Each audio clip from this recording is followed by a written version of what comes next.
سادتي وسادتي، مرحبا بكم في ملتقى سليمانية.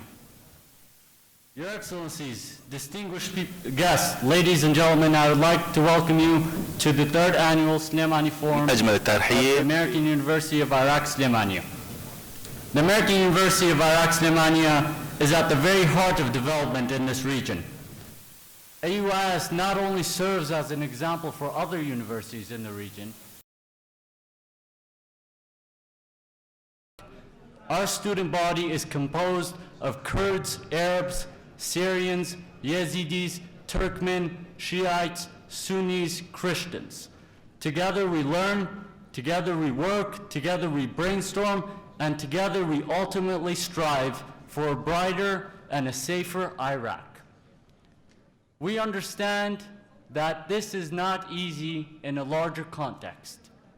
However, what the student body at AUIS has learned is at the end of the day, working together is more worthy and more productive than working against each other. Thank you. Please join me in welcoming our host for the Slimani Forum, Ms. Christine van de Toorn.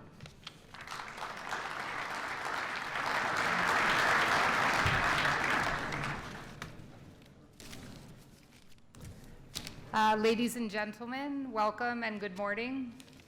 بخير بن بريزان بيانيتان باش سيادتي وسادتي أهلا وسهلا ومرحبا بكم.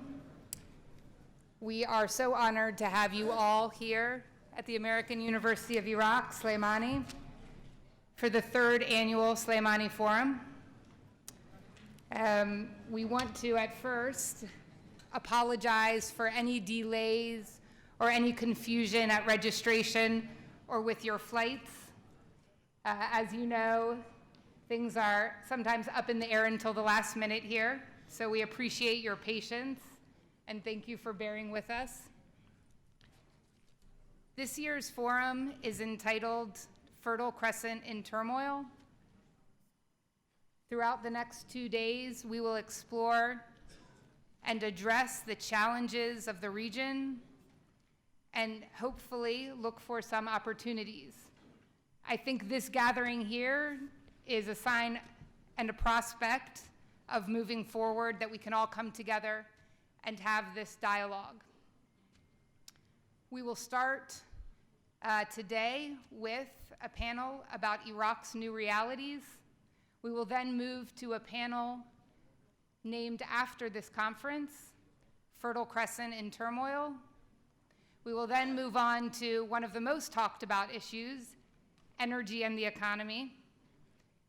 Tomorrow we will start with maybe another one of the most discussed issues, the war against Daesh, against ISIS, and then look at the implications of this war in terms of the human cost, the humanitarian crisis.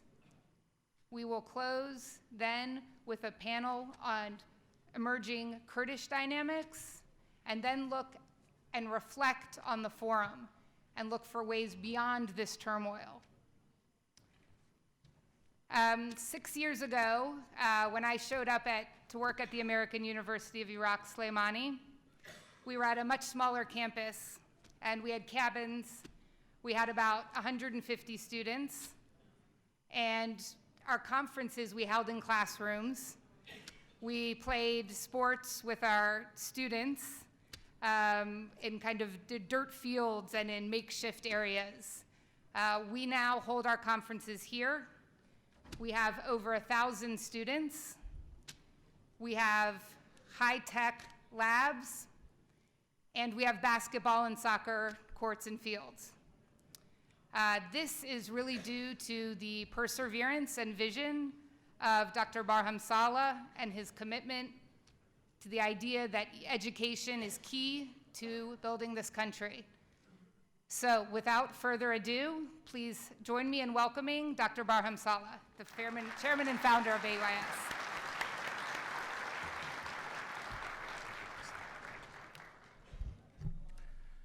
بناوی خوای گەورە شادین بە دیدارتان لە دیداری سلەیمانی سەرچاوان هاتن بەخێر هاتن. ئەم دیدارەوە ئەبێتە بۆنەیەکی ساڵانە بۆ سێهەم جارە بۆ سێهەم ساڵە پێکەوە لە سلێمانی کۆ دەبینەوە لەگەڵ گەورە لێپرساوان و لێکۆڵەرەوە و باسکار و خەڵکی شارەزا بۆ باسکردن لە وەزعی ئەم ناوچەیە و پێشهاتەکانی بۆ ئایندە. بەخێر بن بۆ تەلاری زانکۆی ئەمریکی لە سلەیمانی. ئەم زانکۆیە بەری ڕەنج و ماندووبوونی چەندین ساڵە. خزمەتێکە بۆ سلێمانی، خزمەتێکە بۆ کوردستان، خزمەتێکە بۆ عێراق. ئەم تەلارە نەدەهاتە ئاراوە پشتیوانی جەنابی مام جەلال نەبوایە. خۆزیە ئەمڕۆ مام جەلال لەگەڵمان نەبوایە لەم کۆبوونەوەیە، بۆیە لێرەوە هیوای چاکبوونەوەی زووی بۆ دەکەم.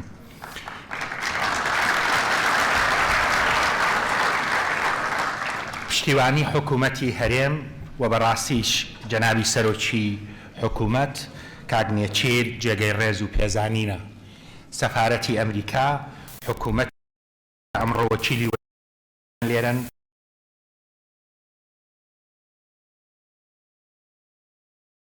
سەرمایە گوزار و کۆمپانیای خۆماڵی و دەرەکی کە هاوکار بوون بۆ جێبەجێکردنی ئەم پرۆژەیە.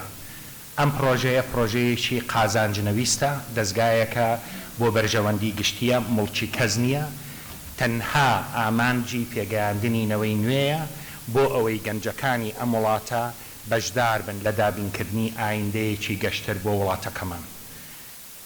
ئەو خوێندکارە ئازیزەی کە کۆنفرانسەکەی کردەوە کاک ئارۆ لەگەڵ هاوڕێکانی لە چاوی ئەوانەوە ئایندەیەکی گەشتر دەبینین بۆ وڵاتەکەمان. ئەمڕۆ ئەم دیدارەش لە کاتێکا دەبەستین ساتە وەختێکی مێژوویە. هێزی پێشمەرگە ڕوبەڕووی داعش دەبێتەوە و لە بەرەکانی جەنگ قوربانی دەدا. هێزی پێشمەرگە و هێزەکانی تری عێراق لە ڕیزی پێشەوەی بەرەنگاری بوونەوەی دژ بەم مرۆڤکوژانەی داعشن و داعش بۆتە مەترسیەکی بەرجەستەکرا و نەک تەنها بۆ عێراق بۆ ئەم ناوچەیە بەڵکو بۆ سەرتاسەری جیهان. بۆیە بەستنی ئەم دیدارە لەم کاتەدا کە باز لە پێشهاتەکانی ڕۆژهەڵاتی ناوەڕاست دەکەین، پێگەی کوردستان، پێگەی عێراق، ئایندەی هاوچەشە سیاسیەکانی ئەم ناوچەیە ڕەنگانەوەی ڕاستە و خۆی بۆ ئەو پرسە دەبێت. ئەم ڕۆژ 11 ئازارە 45 ساڵ لەمەوبەر لەم ڕۆژەدا ڕێکەوتنامەی 11 ئازار هاتەکایەوە لە نێوان شۆڕشی کورد و حکوومەتی بەغدای ئەو کات کە بە پێی ئەوە ئۆتۆنۆمی بۆ کوردستان سەلمێنرا. بەڵام ئەوە 45 ساڵ تێپەڕەکە تا ئێستا بنەماکانی ئەو کێشەیە چارەسەر نەبووە.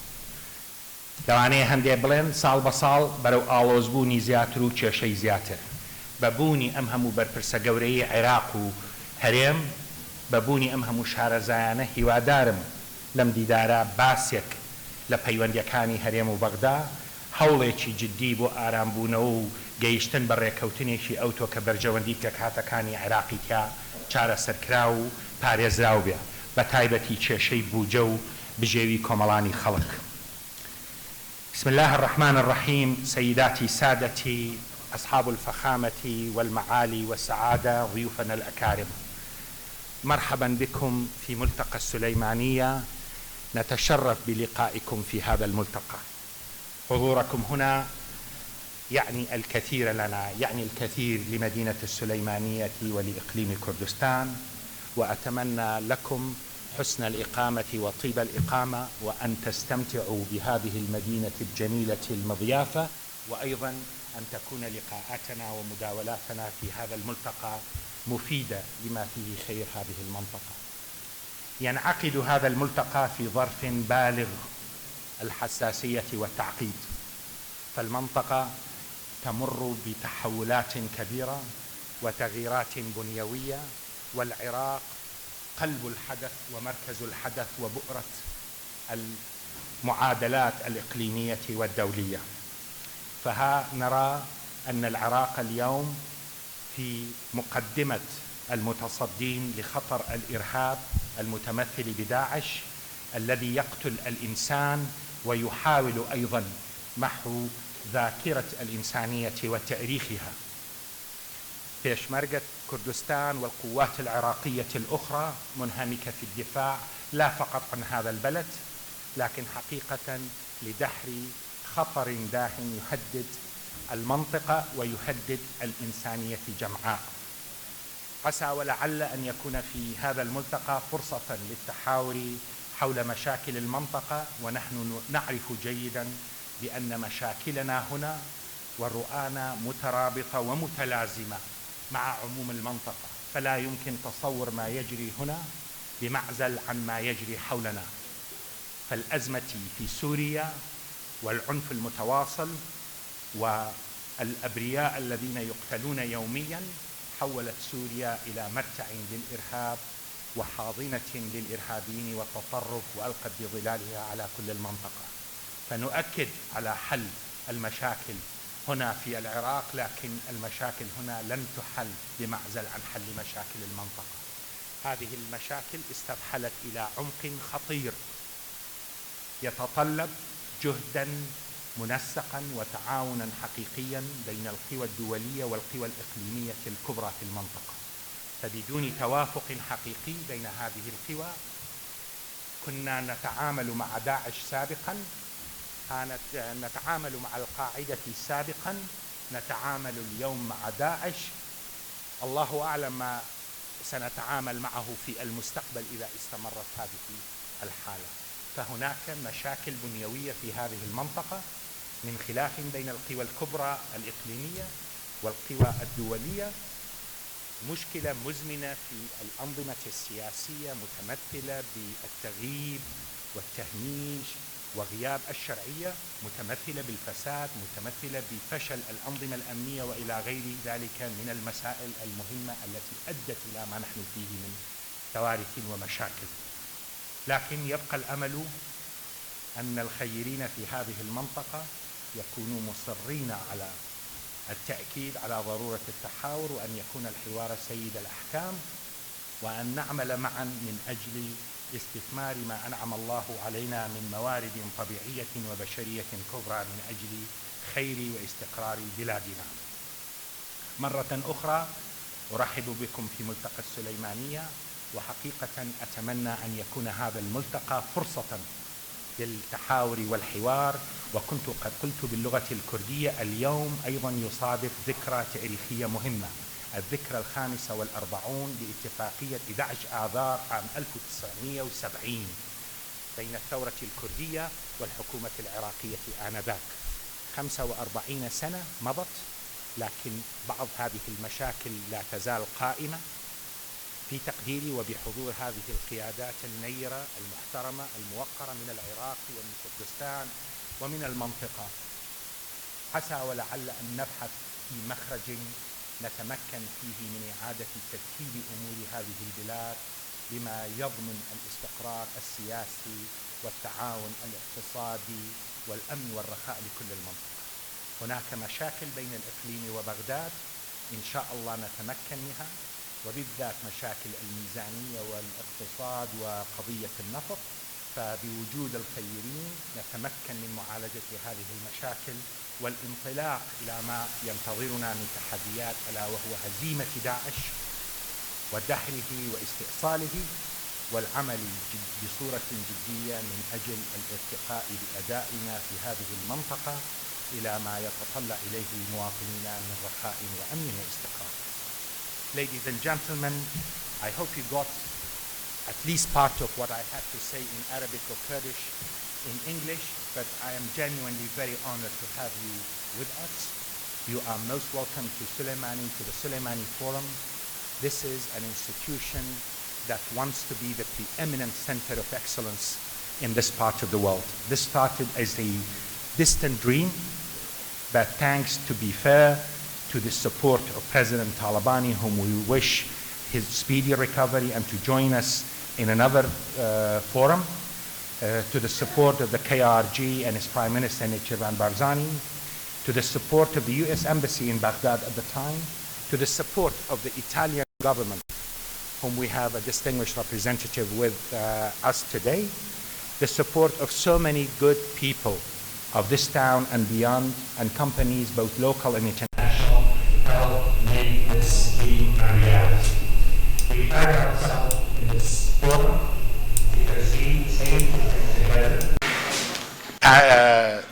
analysts, scholars, also policymakers and opinion makers from across the Middle East and the world. And this region is going through major upheaval, fundamental upheaval, lately manifested in this battle against Daesh. Here we are in the forefront of this fight against these terrorists, the scourge of extremism. Our Peshmerga forces, the Iraqi forces, are battling these terrorists, but we have to understand this is not an issue for Iraq alone. This is an issue for the entire region and the entire world. Yes, we are called upon to address this issue militarily and also address the political and economic causes that leads to the resurgence of this threat once again and again, but also the world has a responsibility because we are dealing with the legacies of the past, and I very much hope out of this menace, out of this trouble that we are dealing with, we will have an international consensus. We will have a regional consensus, realizing that Daesh is a threat to all. This scourge of terrorism is not a Sunni problem, is not a Shia problem, is not a Kurdish problem. It's a humanities problem. Therefore, we are called upon to work in a serious way to eradicate this scourge. This part of the world and the world at large cannot afford this continuing violence. We had to deal with Al-Qaeda, now we are dealing with Daesh. If we do not deal with this with the seriousness and the urgency it merits, I dare say years from now we will be dealing with another manifestation of extremism. This forum brings together so many distinguished people from across the region, from Iraq, from Kurdistan, from the region, from Europe, from the United States, and I hope it will be an opportunity to explore ideas and visions and views about how to proceed forward. Without further ado, I want to call upon a distinguished leader of Iraq, a distinguished guest who is honoring us with his presence, to give us the perspective on Iraq's role in the present dynamics of the region, of the Middle East and the world.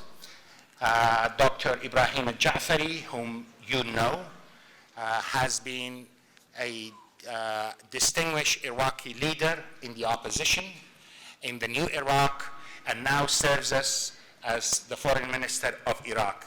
We are honored that he has joined us, and I'm honored to welcome him to this podium to offer you his perspective, the perspective of the Foreign Ministry of Iraq and that of Iraq about the Iraq and its neighborhood, Iraq, and in this troubled region. أتشرف دكتور الجعفري أن تستهل هذا الملتقى برؤيتكم حول مستجدات المنطقة، وشكرا لحضورك معنا، شكرا لحضور السادة الأفاضل الكرام من بغداد ومن خارج بغداد من القيادات العراقية الكبرى. تفضل سيدنا الجعفري.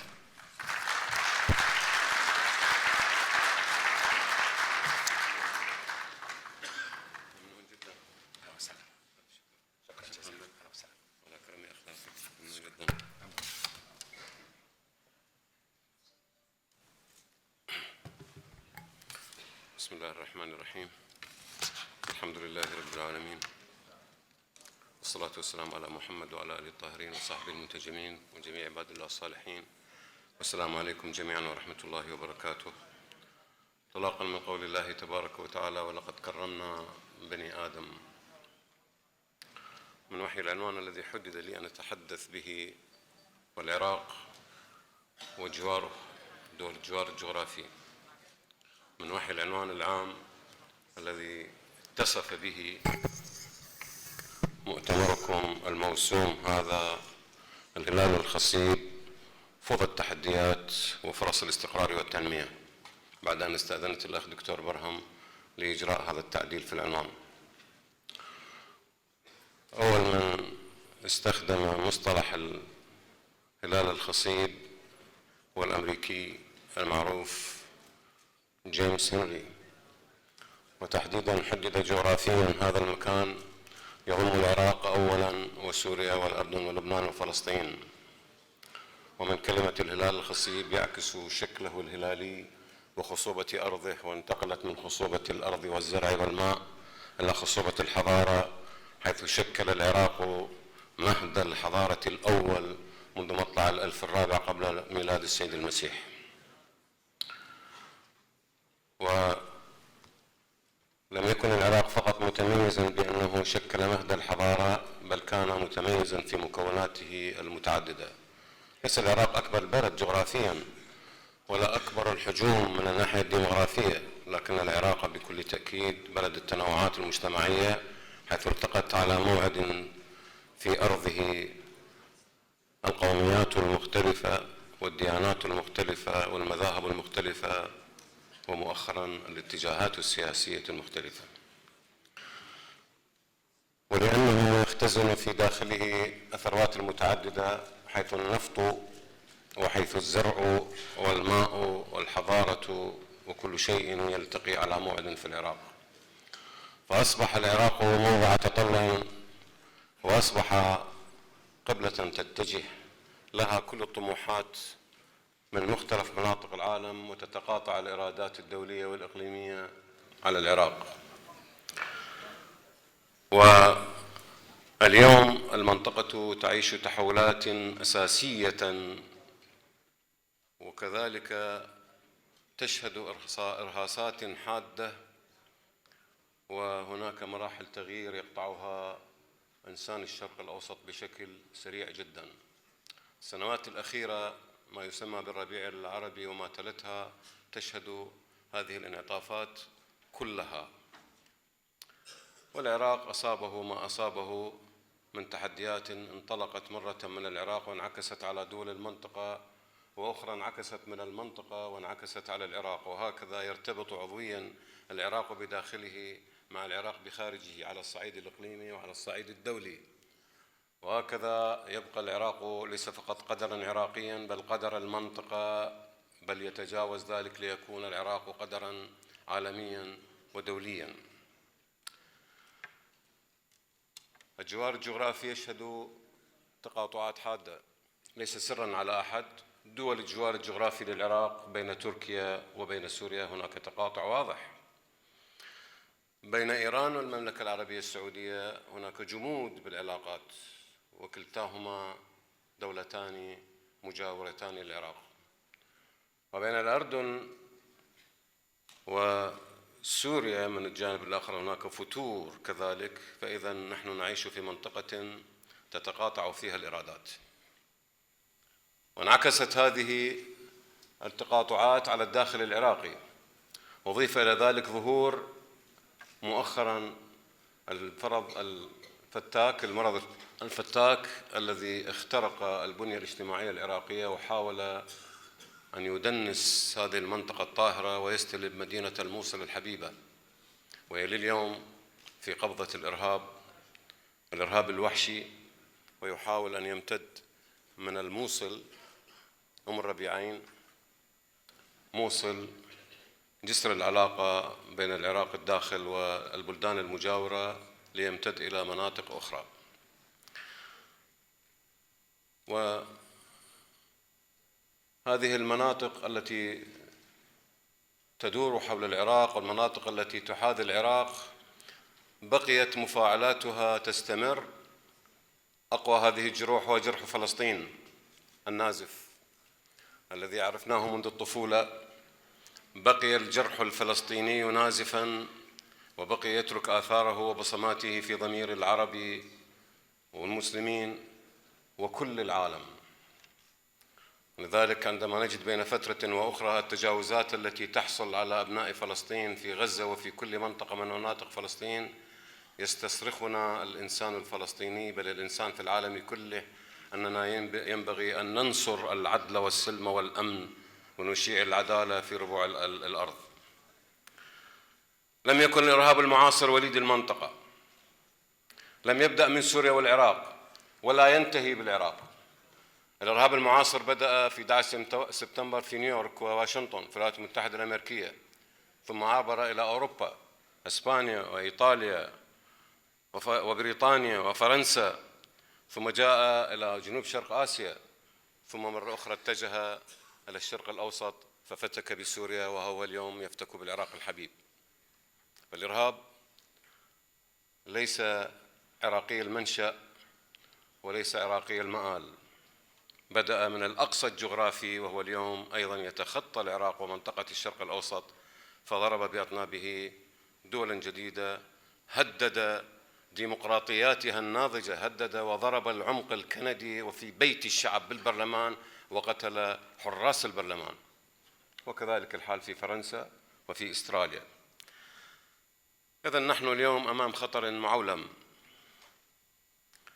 هذا الخطر لا يستثني بلد من البلدان، وعلينا أن لا نفصل بين تحدياتنا في الداخل والتحديات التي يواجهها العالم في أي منطقة من المناطق مهما كانت نائية. ويصادف والعراق يواجه هذا التحدي الشرس أن يواجه إلى جانبه معاناة أخرى ذات طابع اقتصادي، وانخفاض أسعار النفط بشكل حاد، وانخفاض منسوب التصدير النفطي من الجانب الآخر إلى دول العالم. وليس سرا عليكم العراق متعدد الموارد، ليس أحادي الموارد، لكنه أعرج من الناحية الاقتصادية، جمد اقتصاداته المتعددة ولا يستثمر إلا فقط الاقتصاد، الماء والثروة المائية، الزرع والثروة الاقتصادية، السياحة، كلها مجمدة، فقط وفقط يتحرك على الصعيد النفطي. فمن انخفض سعر النفط هدد الاقتصاد في العمق وعرض العراق إلى انخفاض بالموازنة وعجز بالموازنة. فالتقت هاتان المحنتان، المحنة الاقتصادية والمحنة الأمنية. لكن الشعوب الحية، وأزعم أن العراق شعب حي عبر التاريخ، يعرف كيف يصنع مواقف ويتجاوز محنته ويحقق انتصارا حتى يكون بعد الحصار ليس كما هو قبل الانتصار.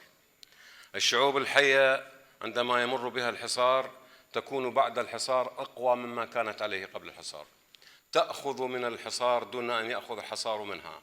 اليوم العراق يتخطى رغم كل الجراحات النازفة. العراق يحاول أن ينثم جراحه، يحاول أن يوحد صفه، يحاول أن يعزز الحلول القوية بين الحكومة الاتحادية وحكومة الإقليم، يحاول أن ينصف كل مكونات الشعب العراقي، يحاول أن يطل من خلال برلمانه على العراق كله بحيث يمثل في مكوناته مكونات الشعب العراقي كله من دون استثناء، وكذلك الحكومة. هذه تجربة نحن نعتز بها ونفتخر بها، من أنه رغم التحديات الموجودة غير أن العراق يطوي مسافات طويلة على طريق التكامل الاقتصادي والسياسي. كان من الطبيعي أن نبحث عن معادل قوي للتحدي الأمني، فجاء نداء المرجعية الدينية لتحشيد أبناء العراق تحت لواء الحشد الجماهيري، وحسنا فعلت عندما قيدت بشرطين: ألا يكون طائفيا، وأن لا يكون حبيس ميليشيات معينة، إنما ينضوي ويعمل تحت لواء القوات المسلحة العراقية لئلا يضع العراق من الناحية الأمنية على أعتاب مرحلة ميليشيوية قد يقتتل الأخوة والأشقاء فيما بعد. واليوم يسجلون أبناء القوات المسلحة يسجلون نجاحات رائعة ويسطرون أقوى الملاحم، وانقلبت المعادلة من تقدم لداعش بالأرض العراقية تصل إلى مشارف الحلة وكربلاء في جرف الصخر وفي الإسحاقي وفي مندلي في ديالى. وانقلبت المعادلة اليوم، يتقهقر العدو الإرهابي وتتقدم القوات المسلحة، ومعهم إرادة الله الخير أولا وقوى الشعب المباركة اجتمعت كلمتهم جميعا. عادة الشعوب تتوحد في أجواء السلم، وإذا وجد ثمة ما يعيق حركتهم ووحدتهم في حالات السلم، فالحرب والتحدي من شأنها أن تجمع وتجعلهم يتناسون الخلافات بما بينهم. لم يكن التحرك العسكري في العراق بمنأى ومعزل عن التحرك السياسي. آلت الحكومة الوطنية العراقية الحالية أن تجمع صفها وتوحد كلمتها. لذلك اجتمعت كلمة الفرقاء السياسيين العراقيين على 20 بند، كان أول هذه البنود وضرورة تشكيل حكومة متنوعة بتنوع الشعب العراقي، وكذلك كان. اليوم الحكومة تجتمع بكامل الحقائب الوزارية من دون استثناء وشغلت حقائب الأمن بوزير دفاع ووزير داخلية وكذلك بقية الوزارات. نفس الوقت يعاد النظر بالكثير من الملفات التي شكلت عائقا وسببت بعض الإزعاج لهذه الشريحة الاجتماعية أو تلك، يعاد النظر بها بشكل جدي حتى نطوي مسافة على طريق الصعود نحو الاستقرار السياسي.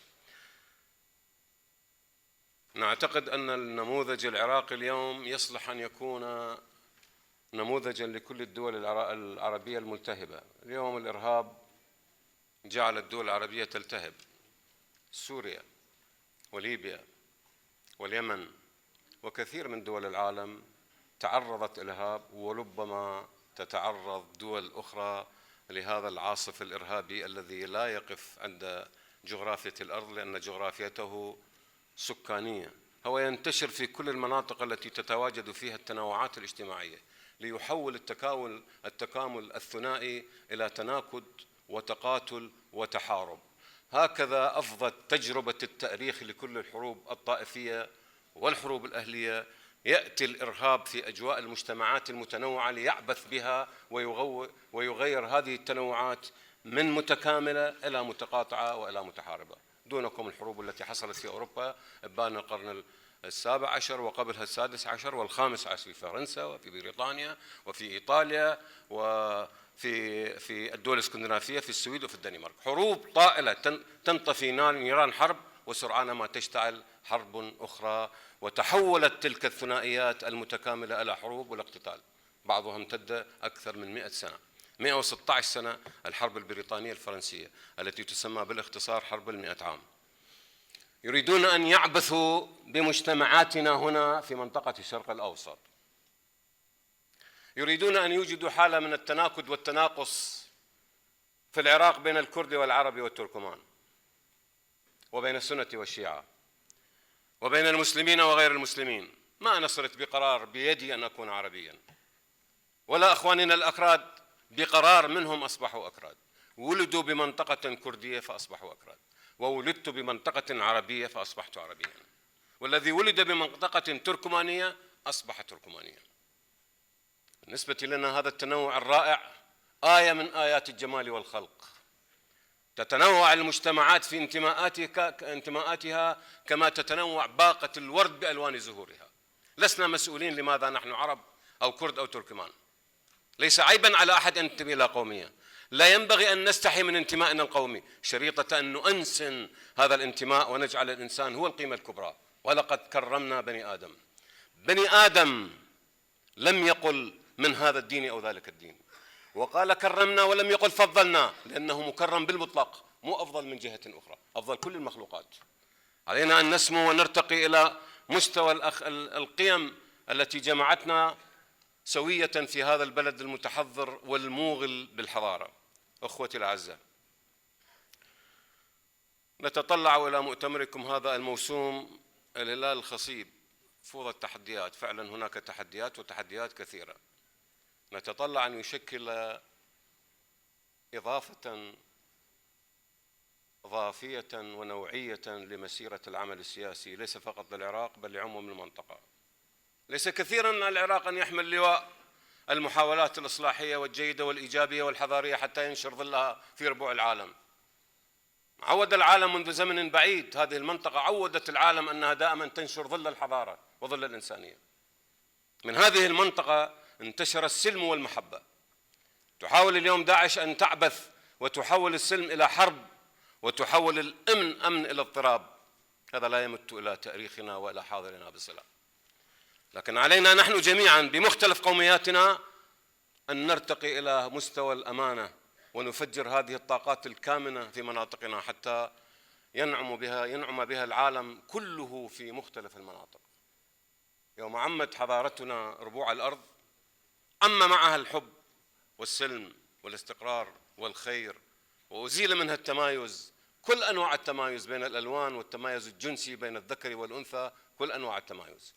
هذا تاريخنا المشرف، عندما نذكره نرفع قامتنا وهامتنا ونتكلم عنه. لا نقرأ تاريخنا بخجل، لنا تاريخ رائع اقترن بكل أنواع الانتصارات بالتاريخ، كل أنواع الحضارات وحقوق الإنسان. كل هذا انطلق من هذه المنطقة الخيرة. ثروات مادية وثروات معنوية. علينا أن نحافظ على هذا التاريخ. لا يكفي أن يكون لنا تاريخ قوي. من يحافظ على تاريخه ويستحضر التاريخ ويصبر غور الواقع ويمازج بين استحضار التاريخ ووعي الحاضر سيمتلك الحاسة الثالثة، وهو استشراف المستقبل وصناعة المستقبل. المستقبل يجب أن نصنعه على أساس الحب ليس على التغالب. لو النظريات العنصرية التي جاء بها هتلر وموسوليني وكثير من العنصريين، نريد لهذه الأسرة الدولية أن تعيش تحت أفياء المحبة والثقة وتبادل المصالح. منطقة الشرق الأوسط سميها ما شئت، بعضها اجتزئ منها بأنها الخلال الخصيب، تملك ثلثي احتياطي نفط العالم.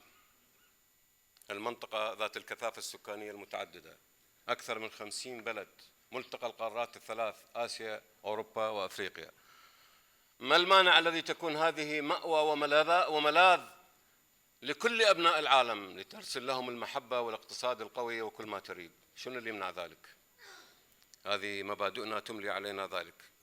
أود أن أقف وإياكم وقفة إكبار وإجلال لشعبنا العراقي البطل، شعب الملاحم الذي خطها أبناؤنا في الثورة الشعبانية في الجنوب والوسط وفي حلبشة والأنفال وفي الانتفاضة التي قادها الشهيد محمد مظلوم في الأنبار.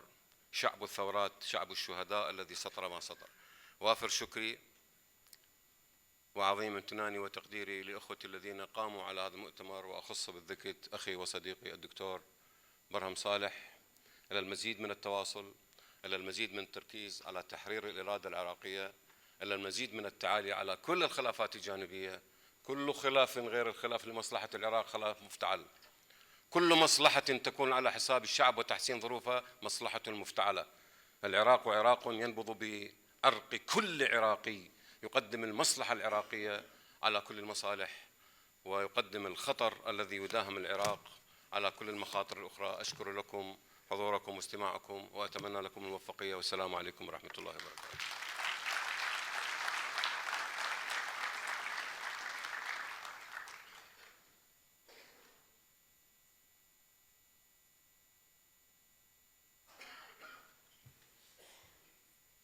We would now like to welcome those on the first panel, Iraq's New Realities, up to the stage.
welcome again to everyone to the opening panel of the Sulaimani Forum, the third annual Sulaimani Forum.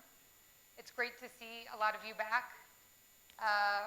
Iraq was in a different place last year when I moderated this panel, and in a different place from 2 years ago when I spoke on a panel about Bashika. So I think this panel, we know that today there is a security crisis in Iraq. It's not open for debate, but in some minds, something more complex than security is politics. When I talk to people here in areas that have been liberated from Daesh, they say, well, now the hard part comes. Not to speak lightly of the security issues, of course, but there are other issues after Daesh facing Iraq. How committed are Iraq's parties and communities to the state? So I think what this panel will explore with our distinguished speakers is how committed are leaders at the national level, and how will that reconciliation go? And also at the local level, when we look at the district level, at the sub-district level, at the provincial level, how are we going to secure and then govern these areas? How will populations move back and live together once again? Is that possible? And how committed are groups to that vision of Iraq at the national and local level? So I'd first like to introduce our panelists, and then they will move on to speak for several minutes each, and then we will have a discussion and then a question and answer. Just a brief introduction of our panelists. We first have His Excellency, the Speaker of the Parliament of Iraq, Ustad Salem Al-Jabouri. We also have His Excellency, the Minister of Higher Education of Iraq, Ustad Hussein Al-Shahristani. We also have His Excellency, the Speaker of the Kurdistan Regional Government, Yusuf Mohammed, Ustad Yusuf Mohammed, excuse me. Parliament. Parliament, thank you, thank you. Next we have three analysts who I'm sure will also be familiar to all of you from their frequent writings on Iraq. We have Haider Al-Khoi, who is a fellow at Chatham House and also a PhD at the London School of Economics. We then have Hiwa Osman, who is Media One, a consultant and a frequent also analyst and writer on political issues here. We then have Zaid Al-Ali, also a frequent commentator, analyst, lawyer on Iraqi issues. Most recently, the book of The Struggle for Iraq's Future. So we will have a lively discussion, I think, among the panelists and with the panelists in the audience. So without further ado, we'd like to hear from Ustad Jabouri. Please, the floor is yours.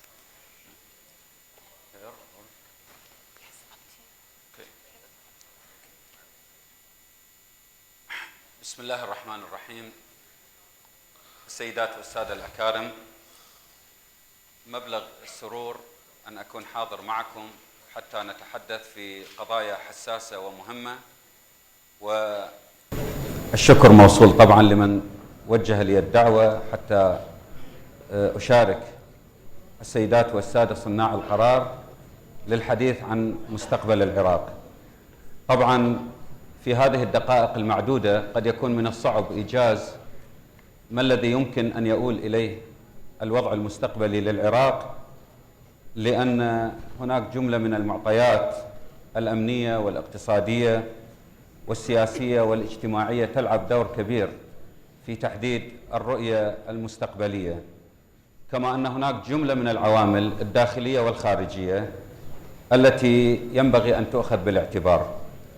ولذلك آثرت أن أثير جملة من التساؤلات المهمة، والإجابة عليها بطبيعة الحال تمثل كما أعتقد علامات فارقة لتحديد مستقبل العراق، وسأحاول أن أقدم الإجابات من وجهة نظري، وبالتأكيد هي عناوين، وسأترك لأصحاب الفكر وصناع القرار والأكاديميين والمحللين والمتخصصين لتحليل هذه الأسئلة وأجوبتها وفق معطيات قد تبدأ بإعطاء توصيف للحالة والتعريف بالأسباب، وبعد ذلك تشخيص الحلول والمعالجات. وسأهمل متعمدا طبعا العوامل الداخلية التي تلعب دور كبير نستطيع من خلالها أن نحدد ملامح الوضع المستقبلي للعراق. وهذا الإهمال يعني أن القضية تحتاج إلى نقاش معمق بين القوى والأطراف السياسية الداخلية، ولكن ما أعتقد أيضا بطبيعة الحال أن الذي لعب دورا كبيرا في تحديد الوضع العراقي الحالي وسيلعب الدور الأكبر في تحديد مستقبل العراق بالمرحلة القادمة هي العوامل الخارجية التي سأركز عليها. طبعا النقطة الأولى التي أثيرها في هذه الدقائق المعدودة هو محيط العراق. كيف يمكن قراءة دور الإقليم والجوار العراقي بين نظريتي الحياد والمبادرة؟ لا شك أن دول المحيط العراقي خلال الفترة الماضية كانت تتوزع بين أدوار ثلاثة. هناك من الدول التي ساهمت بمبادرة بشكل واضح بغض النظر عن تقييمنا لهذه المبادرة إذا كانت سلبية أو إيجابية، ولكنها بادرت. وهناك من الدول من التزمت الحياد، وهناك وهو النوع الثالث من الدول التي أحيانا تنكمش وأحيانا تبادر. طبعا وتسمية هذه الدول، ولأننا في جو أكاديمي قد يكون الأمر واضح، لا شك أن الدول التي بادرت وبشكل واضح في رسم ملامح الوضع العراقي كنموذج لذلك هي إيران. والدول التي التزمت بالحياد خلال هذه الفترة حاولت قدر المستطاع، لكن لسبب أو لآخر قد يكون ليس هناك من مشروع واضح لديها، أو حاولت أن تنفذ بطرق متعددة مختلفة ولكنها لم يسعفها الحال بدرجة كبيرة، أو أنها تترقب على مدى فترة من الزمن هي الدول العربية. والدول الثالثة التي تنكمش أحيانا وتبادر أحيانا أخرى نموذج لذلك هي دور تركيا. والسؤال الذي يطرح بهذا الخصوص: هل استفادت هذه الدول من جراء قيامها بهذه الأدوار سواء بالانكماش أو بالمبادرة أو بالحياد؟ قطعا لسنا معنيين بالإجابة عن مقدار فائدة تلك الدول، لأن هذا الأمر خاضع بطبيعة الحال إلى السياسة المتبعة لدى تلك الدولة. ولكن ما هو يجب أن يركز عليه وما نحن معنيون به بدرجة كبيرة هو أن نحلل هذا التدخل وهذا الانكماش كعراقيين كصناع قرار. وأعتقد لا شك أن هناك دوافع براغماتية كانت تحكم كل تلك الدول، سواء كانت تتمسك بالحياد أو بالانكماش أو بالمبادرة.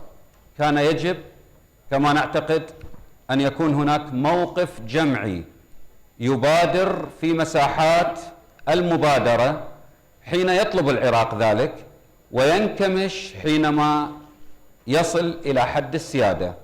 من المعني بوضع هذه الأطر التي نستطيع أن نتحكم فيها بمبادرة تلك الدول أو مساهمتها في الحياد؟ نحن العراقيون صناع القرار يجب أن نكون ملزمين بوضع الأطر التي نتحكم من خلالها بطبيعة العلاقة اللي تحكمنا مع دول الجوار. وللأسف هذه المسألة ما كانت واضحة بشكل كبير، وقطعا العوامل اللي تحكمنا في تحديد هذا الإطار هي المصلحة الوطنية والرؤية الجامعة. القضية الثانية أيضا وهي مهمة: حملة السلاح خارج إطار المؤسسة العسكرية الرسمية أثره على مستقبل العراق. والسؤال الذي يطرح: هل حمل السلاح حل أم هو أزمة بطبيعة الحال؟ لا شك المواجهة مع الإرهاب كانت تحتاج إلى مشاركة شاملة. القوات العسكرية العراقية بعد ما أصابها من انكسار حاولت أن تلملم أمرها، وفعلا بادرت، وهناك انتصارات كبيرة حققتها سواء في صلاح الدين أو في ديالى، وبمساهمة الحشد الشعبي وبمساهمة العشائر وبمساهمة البيشمركة وفي مناطق متعددة. ولكن ينبغي أن نقف أمام هذه المسألة أمام نظرية الداء والدواء. مرحليا نستطيع أن نقول أن حمل السلاح خارج إطار المؤسسة الرسمية هو حل مشكلة وتجنبنا لمشاكل عديدة، وهذا الذي حصل الآن. ولكن بعد مضي فترة من الزمن قد تكون هناك قوة مدربة، خبرة وسلاح وانتعاش ونشوة لمن يحمل السلاح خارج إطار المؤسسة الرسمية، وقد يكون من المتعذر أن تسلم كل تلك الإمكانيات إلى المؤسسة الرسمية أو إلى الدولة. هذا الأمر كما أعتقد مرهون بدرجة انضباط من حمل السلاح، مرهون بقوة الدولة والتي تأتي من احترام مؤسسات الدولة. المهم في هذا الأمر أن نؤطر حمل السلاح، أن نقنن حمل السلاح، أن نضع فترة من الزمن محددة يساهم فيها الجميع. في تقييمي لفكرة دمج الميليشيات لم تكن ناجحة.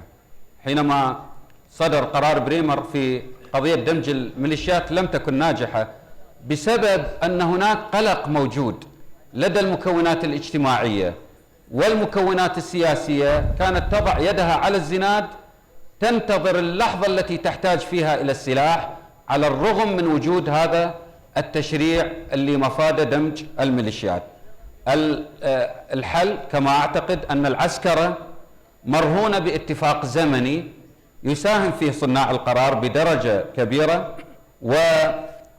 وأقول شيء، أن المناطق التي سمح لأبنائها أن يحملوا السلاح سواء كانوا من العشائر أو المجاميع المسلحة قد تكون أكثر عرضة لخطر هذا السلاح فيما لو انتهينا من مرحلة داعش، لأننا نحتاج بعد ذلك أن نحترم الدولة القوية التي تفرض وجودها.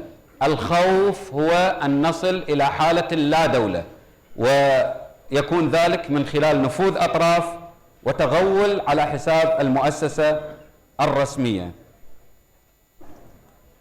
القضية الثالثة، الصراع الأمريكي الإيراني على الساحة العراقية وانعكاسه على مستقبل العراق. هل هو سباق أم قتال أو اقتتال؟ هل أن ما يحصل هو سباق على النفوذ، على النفط، على الجغرافيا، أم هي حلبة صراع لإنهاء الآخر؟ وقبل ذلك السؤال الذي يطرح: هل هو فعلا سباق أم أدوار وتوزيع لها؟ هناك مؤشرات كثيرة يمكن أن تذهب لهذا الرأي وأخرى للرأي المغاير، لكن ما هو حصل قريبا في معركة صلاح الدين التي تم فيها دحر داعش من مناطق مختلفة، كما كنا نتابع أنها كانت الأقرب إلى إيران، مع أن الولايات المتحدة الأمريكية لم تبدي امتعاضها بدرجة كبيرة مما حصل، بمعنى أن هناك مناطق نفوذ وأن هناك صراع. مرة أخرى أقول: الذي يقنن ويحدد أدوار الآخرين هو الدولة العراقية ومن لديه زمام الأمر وفق رؤية موحدة. القضية الرابعة: إذا انتهت داعش أين سيؤول المتطرفون؟ الحقيقة عندما تسقط، يجب أن يفكر العالم جديا، عندما تسقط آخر قلاع التطرف أين يمكن أن يتوجه هذا الكم الكبير؟ أجد أن المجتمع الدولي غير جاد في محاربة التطرف إطلاقا، ومنظومة الحرب ضد التطرف ناقصة في العالم، لأنها يجب أن تتوجه أصلا إلى اجتثاث جذور الإرهاب ومسبباته. وبعد ذلك تنتقل إلى مرحلة معالجة انتشاره وتقليص نفوذه. ويجب أن نعمل بالوقاية ووفق منظومة وقائية. مرحلة ما بعد داعش أعتقد لم يتبقى من الوقت الكثير للتفكير إلى ما بعد داعش، وهي دعوة إلى القوى السياسية قبل ذلك العراقية وإلى العالم أجمع للتفكير بهذا الإطار، لأنه وهذا ما نخشاه أن تكون داعش كالجرثومة الموجودة في القارورة. إذا انكسرت القارورة يمكن أن يكون هناك وباء وينتشر بعنوان آخر باسم آخر ليس المهم، لكن هناك أرضية وجذور يمكن من خلالها أن تنمو وتنتعش. قضية أخرى أيضا مهمة، الأرض ما بعد المعركة. الأرض التي سيطر عليها داعش وطبعا تم تحريرها من قبل القوات العسكرية ومن يساندها من الحشد والبيشمركة والعشائر، طبعا تحتاج إلى فلسفة جديدة للبناء، معنى ذلك ترميم الإنسان وترميم الأرض. ما بعد داعش في المناطق التي سيطر عليها المجتمع الدولي أدعوه إلى إيجاد أولا صندوق دولي لإعمار المناطق المهدمة. أقول لكم بصراحة أن القطاعات العسكرية العراقية اليوم أمامها مهمة تحرير أكثر من 1,000,000 رهينة بيد داعش، موجودة في الموصل وموجودة في بعض مناطق صلاح الدين وفي الأنبار. بعض المدنيين رهائن من النساء ومن الأطفال، غلب على أمرهم أن يكونوا تحت صوت داعش. لو أتيحت لهم الفرصة أن يحرروا لكان الأمر اختلف في مزاجهم، وهؤلاء نخشى عليهم أن يصبحوا ضمن منظومة داعش في المستقبل، لأن داعش فكر وعملية تغذية وعملية إنتاج لمن يناصرها، وبالتالي سريعا يجب أن نحث الخطى في سبيل إنقاذ هؤلاء المدنيين من الأطفال ومن النساء وممن لم يناصر داعش من هذا الخطر الكبير. كيف يمكن للعالم أن يعيننا؟ أقول باختصار وأرجو أن لا أخذت الوقت. المصالحة مهمة جدا، وما بعد داعش تحتاج إلى سلم أهلي، وتحتاج إلى إطلاق مبادرة شاملة يمكن أن يحصل فيها الوئام الاجتماعي وتساهم فيها كل الأطراف السياسية، مؤسسات المجتمع المدني وحتى المؤسسة الدينية. السؤال الأخير، إذن إلى أين يتجه العراق؟ أقول بصراحة وبكل أسف، إذا لم تتحقق العوامل الأساسية، إذا لم يحصل السلاح بيد الدولة، إذا لم تهيمن الدولة بقوة المؤسسات وقوة القانون، إذا لم يكن هناك من فعل إيجابي إقليمي لا يتصف بالانكماش أو بالحياد أو بالمبادرة إلا وفق الرؤية والمصلحة الوطنية، وإذا لم يحصل هناك، وإذا استمر هذا التقاطع على أرض العراق بين إيران أو أمريكا وهذا الصراع الدولي الموجود، إذا لم تكن هناك معالجة سريعة لانتشار التطرف وليست هناك من رؤية للمصالحة الوطنية، أقول بكل أسف أن العراق قد يذهب إلى التقسيم. شكرا. Thank you. Thank you.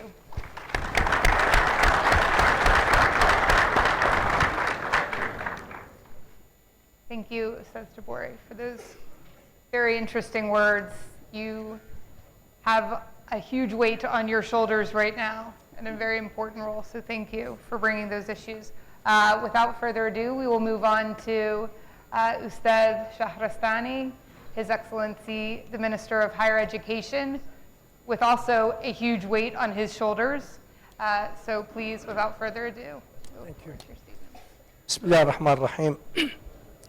يسعدني أن أشارك هذه النخبة الواعية من العراقيين للحديث على شأن الوطن. ابتداء كلفني الأخ السيد الجعفري أن أوضح نيابة عنه عندما ذكر القوات المشاركة بتحرير العراق والمناطق المحتلة، نسي ذكر البيشمركة مع القوات المسلحة العراقية والحشد الشعبي والعشائر. فيعتذر عن ذلك. العراق يتعرض إلى هجمة همجية غير مسبوقة رغم تاريخنا الطويل وما تعرضنا له من غزوات على مدى العصور، ولكن هذه الهجمة تتميز بظاهرة لم نشاهدها من قبل. فنحن الآن داعش لا تستهدف الإنسان وإنما الإنسانية، لا تستهدف الإسلام الأصيل وإنما القيم والمبادئ السماوية، لا تستهدف الحاضر والهيمنة وإنما تستهدف التاريخ والإرث الحضاري للعراق والإنسانية. والأمثلة كثيرة لا أحتاج أن أكررها الآن. ولذا قدرنا نحن العراقيون أن نكون في الخط الأمامي للمواجهة، ليس فقط دفاعا عن شعبنا ووطننا، وإنما أقولها بكل فخر دفاعا عن الإنسانية جمعاء، عن أمن العالم وعن قيم العالم وعن مبادئ الإنسانية السائدة في العالم المتحضر وفي كل أرجاء العالم. وأشعر وأقولها بفخر إننا سنكون على قدر المسؤولية. سيستطيع العراقيون الشباب العراقي من دحر هؤلاء والقضاء عليهم على أرض العراق وتجنيب البشرية مآسي التي مرت بنا وبسوريا. لا بد أن تتوقف هذه بجهود العراقيين. ونحن جالسون نتحدث عن هذا الأمر وكلكم يتابع الأخبار الآن. القوات العراقية البطلة والحشد الشعبي والبيشمركة والعشائر كلها تقاتل على جبهات القتال المختلفة وتحقق انتصارات كذلك غير مسبوقة بصراحة في واقع المواجهة مع داعش وفي كل الجبهات، في ديالى، في صلاح الدين، في كركوك، في الأنبار. إذا كانت داعش تتميز بمعنويات قتالية عالية ورغبة في الاستشهاد وحققت نوع من الرعب عند الطرف المقابل، فالآن وللمرة الأولى قواتنا وعشائرنا وحشدنا والبيشمركة هم الذين يتميزون بهذه المعنويات العالية، ونجد بهم الانكسار والتراجع وتدهور المعنويات. والنصر في تقديري محسوم للعراقيين، ولكن تبقى هذه هي المعركة الصغرى مهما قدمنا بها من تضحيات ومهما كبرت المعركة في أعين الكثير، لكنها في تقديري تبقى هي معركتنا الصغرى. أما المعركة الكبرى فهي توحيد العراقيين والانتصار والترفع على خلافاتنا وإيجاد حلول عادلة وواقعية لمشاكلنا. فما لم نحمي الوطن ونوحد الشعب فلا فائدة من انتصارنا على داعش. الشعوب الحية كالشعب العراقي تستفاد من الفرص التاريخية وفي التحولات الكبرى عندما تحصل مواجهات بهذا الحجم وهذا التحدي أن تراجع نفسها وأن تعيد أولوياتها وأن تضع حلول لمشاكلها كي تبدأ حياة جديدة بعزيمة ونشاط. وهذا عهدي بالعراقيين إنهم سيكونون على قدر هذه المسؤولية، وإلا إن لم ننتصر بقيمنا على هذا الفكر التكفيري الإرهابي المتخلف، وإن لم ننتصر بوحدتنا ومبادئنا على هذه الممارسات والسلوك الوحشي، فلا فائدة من هذا الانتصار. لا جدوى إذا تحرر الوطن وخسرنا المواطن، لا فخر إذا هزمنا الفكر التكفيري ولم نمارس السلوك الحضاري الإنساني بقبول الإنسان كونه إنسانا وإن اختلف معنا في كل شيء. هذه هي المبادئ التي يجب أن تنتصر في هذه المعركة وليس فقط في ساحة القتال. تجربتنا في العراق بعد أن تخلصنا من النظام الدكتاتوري السابق فيها نجاحات كثيرة وفيها إخفاقات. أهم النجاحات إننا مارسنا حقنا بإنشاء نظام ديمقراطي، دخلنا الانتخابات متعددة تميزت أنها كانت انتخابات شفافة وحرة، انتخب الشعب العراقي من يمثله في البرلمان والحكومة، أسسنا المؤسسات الدستورية المختلفة، وحولنا، وأفتخر أن أقول دستورنا يعتبر من الدساتير المتطورة النموذجية التي ثبتت المفاهيم الديمقراطية وثبتت حقوق المواطن سياسية واقتصادية وثقافية واجتماعية وغيرها كثير من هذه المكاسب. وكذلك حولنا اقتصادنا من اقتصاد اشتراكي تهيمن الدولة على كل مفاصل الإنتاج والتوزيع إلى اقتصاد السوق الحر. ولكن ما يهمنا الآن ليس ما حققناه على أهميته، وإنما ما لم نحققه أو ما لم نحققه بشكل كامل لحد الآن. ولذا هذه فرصة تاريخية بعد انتصارنا على داعش في المستقبل القريب إن شاء الله أن نجد حلول واقعية لمشاكلنا. وكما وقفنا واختلطت الدماء العراقية الزكية في معركة واحدة ضد داعش، لا بد أن تتوحد هذه السواعد لبناء عراق جديد يسوده العدل والمساواة بين العراقيين، تسوده الأخوة والمحبة والتعايش المشترك بين الجميع، تسوده القيم الإنسانية والإسلامية والحضارية والممارسات الصحيحة.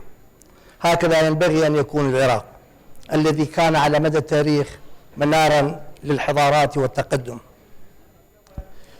تكلم الأخ رئيس مجلس النواب على العامل الخارجي وأهمية حصر السلاح بيد الدولة بعد الانتصار. أنا بالتأكيد أتفق مع هذا النهج، ولكن هناك عوامل داخلية يجب أن لا نغفل عنها. ولكن هناك عناصر داخلية يجب أن لا نغفل عنها، وهي هذه القوات المسلحة التي تقاتل يجب أن يكون هدفها حماية الوطن للحاكمين. القوات الأمنية العراقية يجب أن يكون هدفها الأول حماية أمن المواطن لا حماية المسؤولين.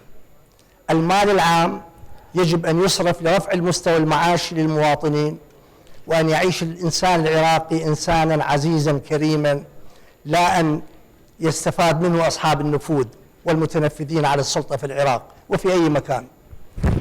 وكذلك لنا معركة كبرى لا تقل أهمية عن معركتنا مع الإرهابيين، إن خسرناها سنخسر كل شيء، وهو معركتنا مع الفساد بكل أنواعه. إن لم ننتصر على الفساد لا نستطيع أن نبني مجتمعا متحضرا مزدهرا متقدما.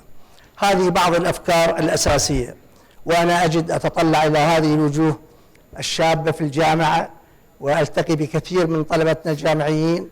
أنا واثق بأن العراقيون بهذه الكفاءات وهذا الإصرار على الانتصار للحياة سوف يهزمون داعش ويهزمون الفكر التكفيري ويبنون عراقا يكون منارا كما كان على مدى العصور للإنسانية. شكرا.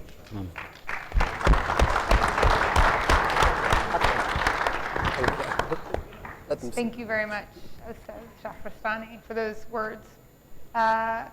Without further ado, we will move on to His Excellency Ustad Yusuf Mohammed, the Speaker of Parliament of the KRG, the Kurdistan Regional Government, for hopefully some words about the Kurds, the future of the Kurds in Iraq, and the future of the Kurdistan region in Iraq. So thank you.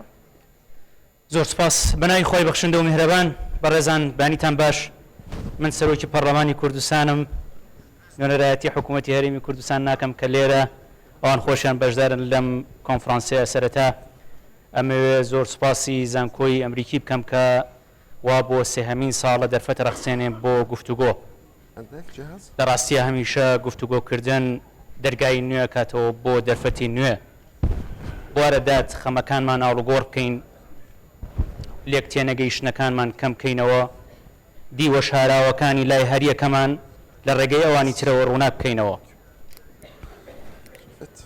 لەم یەکەم پانێڵەی ئەم دیداری سلێمانی دوو سەرۆکی پەرلەمان ئامادەین بەڕێز دکتۆر سەلیم جوبوری سەرۆکی ئەنجومەنی نوێنەرانی عێراق و من سەرۆکی پەرلەمانی کوردستان ئەمە ئاماژەیەکی ڕوونە بۆ ئەوەی ئەویسترێ عێراق ئەو وڵاتە بێت کە پەرلەمان ڕۆڵی کارای تیا هەیە پەرلەمان ڕۆڵی قسەکردنی گرنگی تیا هەبێت و ڕۆڵی قسەکردنی یەکلاکەرەوەی تیا هەبێت پەرلەمان لەمانە فەڕەنسیەکەی کە لە خۆی وشەیەکی فەڕەنسیە لە گفتوگۆکردن هاتووە گفتوگۆکردن بە مانای هاوتایی بە مانای گوێگرتن بە مانای خۆ دوورگرتن لە بە زۆر سەپاندن و فشار و بەکارهێنانی زۆر بۆ سەپاندنی ڕای خۆت لە ڕاستیە گفتوگۆیەک سەرکەوتووە بێ کە گفتوگۆیەکی ڕاشکاو بێ گفتوگۆیەکی واقعیانە بێ گفتوگۆیەکی ڕاستەقینە بێ ناتوانین تەنها بە قسە گشتیەکان و بۆ بە خۆ دوورگرتن لەو فاکتانی کە ئێستا لە عێراق بوونیان هەیە چارەسەری کێشەکان بکەین هەر خۆی ئەم پانێڵە ناوەکەی قسەکردنە لەسەر ئەو فاکتە تازانەی کە لە عێراق هاتوونەتە کایەوە نخبەی سیاسی عێراق ئێستا زیاتر لە هەر کاتێکی تر پێویستیان بۆ مساڕەحە و مکاشەفە هەیە دۆخی ئێستای عێراق ئەوە خوازێ کە هەمومان پێکەوە دابنیشین و قسە لەسەر ئەو بارودۆخی ئێستا بکەین و بزانین ئایا ئەمە شتێکی تێپەڕە یان زنجیرەیەکە لە ڕووداوی خوێناوی و ململانی خوێناوی کە بە درێژایی دەیان ساڵە عێراقی پیا تێپەڕێ ڕاستیە بەڕێزان هاوکارانم لە دوو مداخلەکەی پێشووە بەڕێز دکتۆر ئیبراهیم جعفەریش بە سوپاسەوە زۆر تەرکیزیان خستە سەر فاکتەرە دەرەکیەکان کە منیش پێم وایە فاکتەرە دەرەکیەکان زۆر گرنگن لە پەیوەندیەکانی ناو پێکهاتەکانی عێراق ناو هێزە سیاسیەکانی عێراق بەڵام بەبێ قسەکردن لەسەر فاکتەرە ناوخۆیەکان ناتوانین مەناعەیەکی وامان هەبێ کە فاکتەرە دەرەکیەکان کاریگەری خراپ لەسەر ئێستای عێراق و داهاتوەکەی دروست نەکەن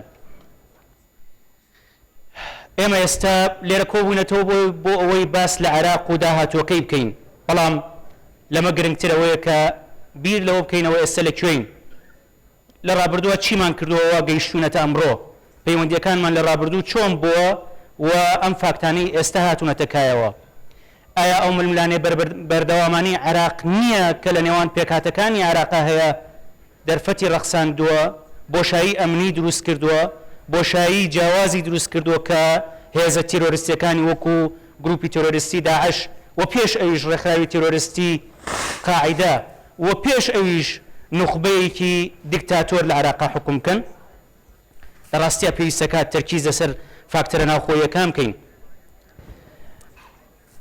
ڕاستە پێویستەکات بۆ داهاتوو بڕوانین و هەوڵیەوە بدەین داهاتووی عێراق داهاتوویەکی باش بێ بەڵام ناتوانین چاونەوە بنووقێنین کە ئێستا عێراق لە عێراقا چی ئەگوزەرێ دەوڵەتی عێراق ئێستا چییە و کۆمەلگای نێودەوڵەتی چۆن یەبینێ دانان بە شکست دانان بەوەی ئێستا هەیە ڕێگای یەکەمە خوتوی یەکەمە بۆ سەرکەوتن کۆمەلگای نێودەوڵەتی ئێمە ئێستا دەوڵەتی عێراق بە یەکێک لە پێشەنگەکانی دەوڵەتە فاشلەکان لەسەر ئاسی دنیا بینێ دەوڵەتی عێراق بە یەکێک لە دەوڵەتە گەندەڵەکان لەسەر ئاسی دنیا بینێ دەوڵەتی عێراق بە یەکێک لە دەوڵەتەکانی کە مافەکانی مرۆڤی تا پێشە لەکرێ ئەبینێ ئەبێ بیر لەوە بکەینەوە بە دوای چارەسەری کێشەکانە بڕۆین و هەوڵیەوە بدەین کە ئەو سەرچاوانەی ئەبنە هۆی ململانێ بەردەوامەکانی عێراق بدۆزینەوە خوێنی ملیۆنان هاوڵاتی عێراقی بە درێژایی دەیان ساڵی ڕابردووەمان لێ خوازێ بێوەر بین و ئێستا لە هەر کات زیاتر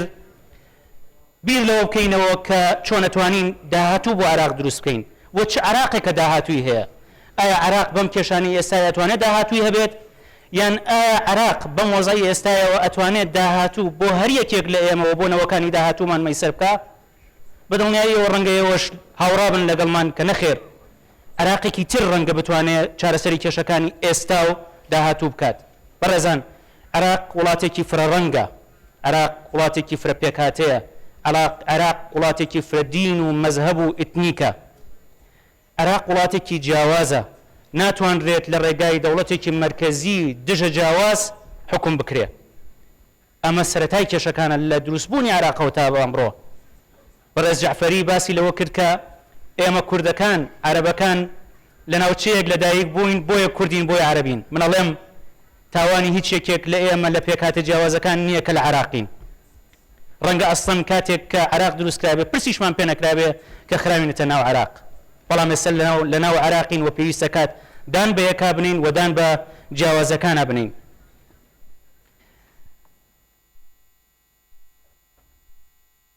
کاتیەوە هاتووە واز لە تاوانبارکردنی ئەوانی تر بێنین، واز لە تاوانبارکردنی دەوروبەر هێزە خارجیەکان بێنین، قسە لەسەرەوە بکەین کە چۆن ئەتوانین جۆرێک لێک تێگەیشتن لە نێوان پێکهاتە جیاوازەکانی عراق بینەکایەوە. سێ پێکهاتەی سەرەکی لە عراق بوونیان هەیە لەگەڵ چەند پێکهاتەیەکی تر. بەبێەوە ئەم پێکهاتانە لە ناوچەکانی خۆیان حکومێکی خۆبەڕێوەبەری بەرفراوانیان هەبێ و پێکەوە حکمی عراق بکەن کێشەکانی عراق چارەسەر نابێ. و هەر ئەمەش لەگەڵ ڕۆحی دەستوری عراقیە گونجێت. دەستوری عراق بخوێنیتەوە پڕە لە ناناوەندێتی، پڕە لە حکمی خۆبەڕێوەبردن. ئەسڵەن حکمی خۆبەڕێوەبردن لە دنیا باوی نەماوە، لە وڵاتە پێشکەوتوەکان باوی نەماوە. چ جای بوو ئەوەی عەفو حکمی ناوەندگەرایی لە دنیا باوی نەماوە، چ جای ئەوەی کە بۆ وڵاتێکی فرە ڕەنگ و فرە کولتوری وەکو عراق فشارکردن بۆ سەپاندنی حکمی ناوەندی یەکێکە لە کێشە هەرە سەرەکیەکانی عراق. فشارکردن و بە زۆر سەپاندن لە دنیاە ئۆلانراوە لە بری ئەوە گفتوگۆ ئێستەزاڵە لە مانتقی مامەڵەکردنی نێوان پێکهاتە جیاوازەکان و تەنانەت دەوڵەتەکانیش. بەریتانیا بۆ ئەوەی سکۆتلەندا لە ناو خاکی بەریتانیا و لە ژێر سیادەی بەریتانیا بمێنێتەوە پاداشتی کردن نەک سزایان بدا. سەردەمی سزا کۆتایی پێهاتووە، هیوادارین لە عراقی شەمە کۆتایی پێبێت. عراقی سەردەمی دیکتاتۆریەت ڕووخا هیوامانەوە بۆ عراقێکی تازە دێتەکایەوە کە بە زۆر سەپاندن تایە کۆتاییەت، کە برسیکردن و گەمارۆدان تایە کۆتاییەت.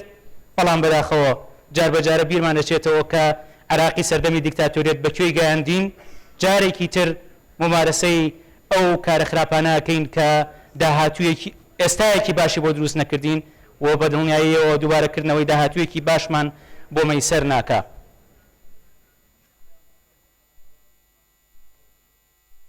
لە کاتێکە بە ناوی پەرلەمانی کوردستان و بە نێونەرایەتی خەڵکی کوردستان بەخێرهاتنتان ئەکەم. دکتۆر بەرهەم ئەزانێ کورد بەوە بەناوبانگن کە زۆر بەخێرهاتنەکەن، بەڵام لە هەمان کاتیشە بەخێرهاتنی 2 ملیۆن ئاوارەکەین لەسەر خاکی هەرێمی کوردستان. من هیواخوازم ئێمە و ئێوە هەمومان پێکەوە سوپاسی هێزی پێشمەرگە بکەین کە ئاوارەکانی لەسەر خاکی هەرێمی کوردستان پاراست.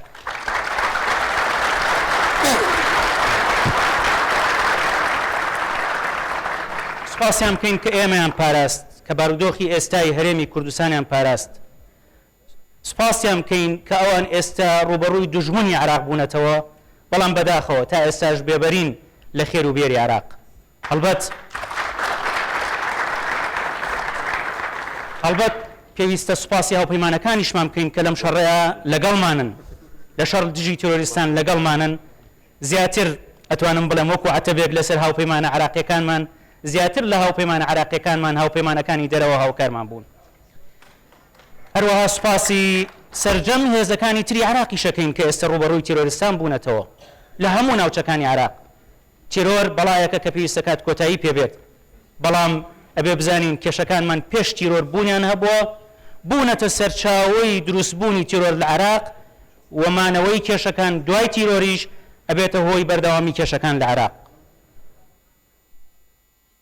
بەڕێزان، ڕووداوەکانەوەیان سەلمان کە سەقامگیری سیاسی لە هەرێمی کوردستان بەرەو پێشچوونی ئابووری لە هەرێمی کوردستان لە قازانجی پێکاتەکانی تری عراقیشە دۆخێکە ڕەخسێنێک کە هەموو لایەک ئەتوانن لە هەرێمی کوردستان بژین. وەک چۆن ئەگەر عراقێکی سەقامگیر بووایە، ئەگەر سەقامگیری سیاسی، سەقامگیری ئابووری لە عراقە بوونی هەبوایە، ئەوە ئێستا ئێمە لە هەرێمی کوردستان ڕوبەڕووی گروپێکی تۆرۆریستی وەکو گروپی داعش نابووینەوە، کەواتە سەقامگیری سیاسی بەرەو پێشوونی ئابووری بەرژەوەندی هاوبەشی هەردوو لامانە کە پێویستە کات کاری لەسەر بکەین پێویستە کات حکوومەتی ناوەندی ببورن حکوومەتی فدرالی کە لە دەستوری عراقیە بەم شێوەیە هاتووە ببێتە ڕێگا خۆشکەر بۆ هێنانەکانی خۆشگوزارانی بۆ هەموو عراقیەکان نەک پەکخەری گەشە سەندن لە بەشێک لە بەشەکان لە کۆتاییە ئەمەوێ باس لەوە بکەم کە پێویستە کات هەمومان بیر لە سوودی گشتی بکەینەوە بیر لە بەرژەوەندی هاوبەش بکەینەوە بیر لە چارەسەری کێشەکان بکەینەوە لە ڕێگای دانوستان گفتوگۆ بکەینە تەنها ڕێگا چارە و بیکەینە بەدیلی بە زۆر سەپاندن زۆر سپاس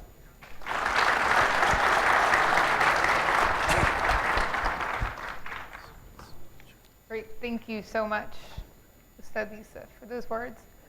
We will now move on to our fourth panelist, Haider Al-Khoei from Chatham House, to probably give some of his own analysis and some reactions to officials' comments. Thank you. Thank you, Christine. It's a great privilege to be on this opening panel, and I'd like to thank the American University of Iraq Slimani for having me here today. Before I ask my questions to the officials, I just wanted to give some brief background to the rise of the Shia militias, which I imagine is a topic, as we saw in the opening talk, will be covered extensively over the course of this forum. In June 2014, as ISIS were knocking on the gates of Baghdad, the United States effectively abandoned Iraq.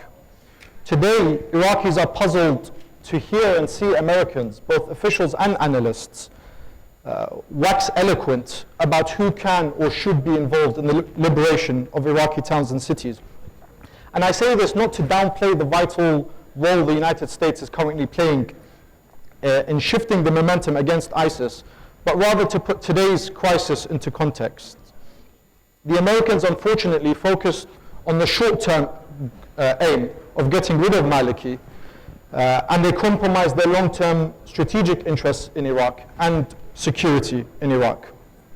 On the other hand, the Iranians stepped up immediately, mobilized their forces, offered much-needed military assistance, and were able to turn this catastrophe into a strategic advantage for them.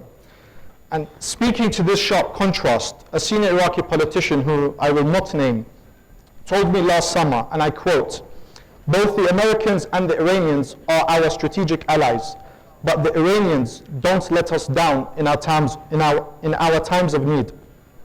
In other words, the political consequences of the rapid rise of ISIS and how Iraq's allies responded to it will be with us for a very long time after the immediate security concerns are dealt with. When the Americans effectively left Baghdad to fend for itself, Baghdad saw no other option but to turn to Iran. Iraq's Shia had no option but to step up and confront this existential threat. Ayatollah Sistani saw no other option but to issue his historic fatwa and call to arms. A fatwa we haven't seen the likes of for almost 100 years. Usually referred to by Western journalists and analysts as Iranian-backed, the umbrella group that brought together the various Shia militia groups under the official state-sponsored paramilitary committee, the Hashd al-Sha'bi, is first and foremost a local response. The Hashd, whether you like them or not, are a socio-political grassroots reaction to ISIS and the collapse of the armed forces. That being said, how Baghdad deals with the swelling ranks of the Hashd and the political debate that will undoubtedly be had after ISIS is contained or defeated will be crucial in shaping Iraq's future. Right now, Iraq needs Iran, but if the Hashd are to be pulled away from Iran's orbit of influence, there will need to be a plan to demobilize and or integrate them into the security services. There's a great line from a Khalid Hosseini novel I read recently, and it reminded me of the predicament that Iraq is in. And I quote, "The rope that saves you from the flood may become a noose around your neck." It's not inevitable, but it's a possibility. The tens of thousands of Shia fighters I believe, will go home once the ISIS threat is contained. They will go back to their families who they have left and are currently sacrificing their lives to defend. But the more organized groups will definitely want rewards for their victory. And the Iranian Revolutionary Guard will undoubtedly be reluctant to see them fall under the command of the Iraqi state. The Iranians will lose their leverage. On this point, I have two questions. The first is to Dr. Jabouri. I know you didn't focus on domestic politics, but you didn't mention at all the National Guard. I think it's clear to virtually everybody in Iraq, Shia, Sunni, Kurd, foreigner even, that the locals should have more power over their own security. But have Iraq Sunni community themselves decided on which elements will fill up the ranks of the National Guard? And how do you ensure that the force itself doesn't become a source of destabilization once the ISIS threat is contained? Effectively, we have neighboring provinces, each standing up its own army. My second question is to Dr. Shahristani. You mentioned that the Hasht several times, and it was interesting you envision the greater battle to be the one after ISIS. In the post-ISIS Iraq, where do you see the Hasht in the next few years? What happens after this current threat is contained? Do you think they will be demobilized? Will they be reintegrated? And if you can be specific, how do you think Iran is going to respond to any Iraqi attempt to integrate them? Thank you. Thank you. I think we'll move back to Dr. Jabouri and Dr. Shahristani for responses, and then we'll move down to Hiwa.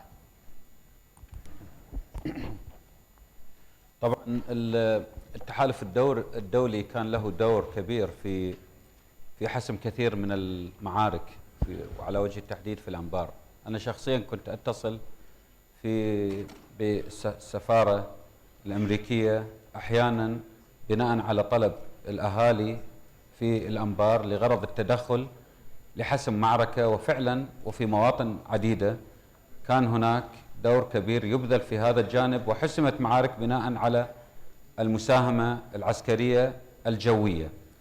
طبعا كان يأمل العراقيون أن تكون المساهمة أكبر مما هي موجودة الآن، لأن نعتقد أن العراق حينما يواجه داعش إنما يواجه داعش نيابة عن المجتمع الدولي، وبالتالي مساهمة المجتمع الدولي يجب أن تكون بالمستوى الذي يطمح له العراقيين بطريقة يمكن أن تنقذهم من هذا الخطر. كما ذكر الدكتور برهم صالح أن داعش هو عدو للإنسانية، هي ليست مستهدفة للعراقيين لمجرد أنهم عراقيين، وإنما تستهدف الإنسان أينما كان. وبالتالي الأممية واضحة لدى داعش، عابرة للحدود، ويمكن أن ينتشر خطرها. كنا نتوقع أن المجتمع الدولي يكون له دور أكبر مما هو موجود.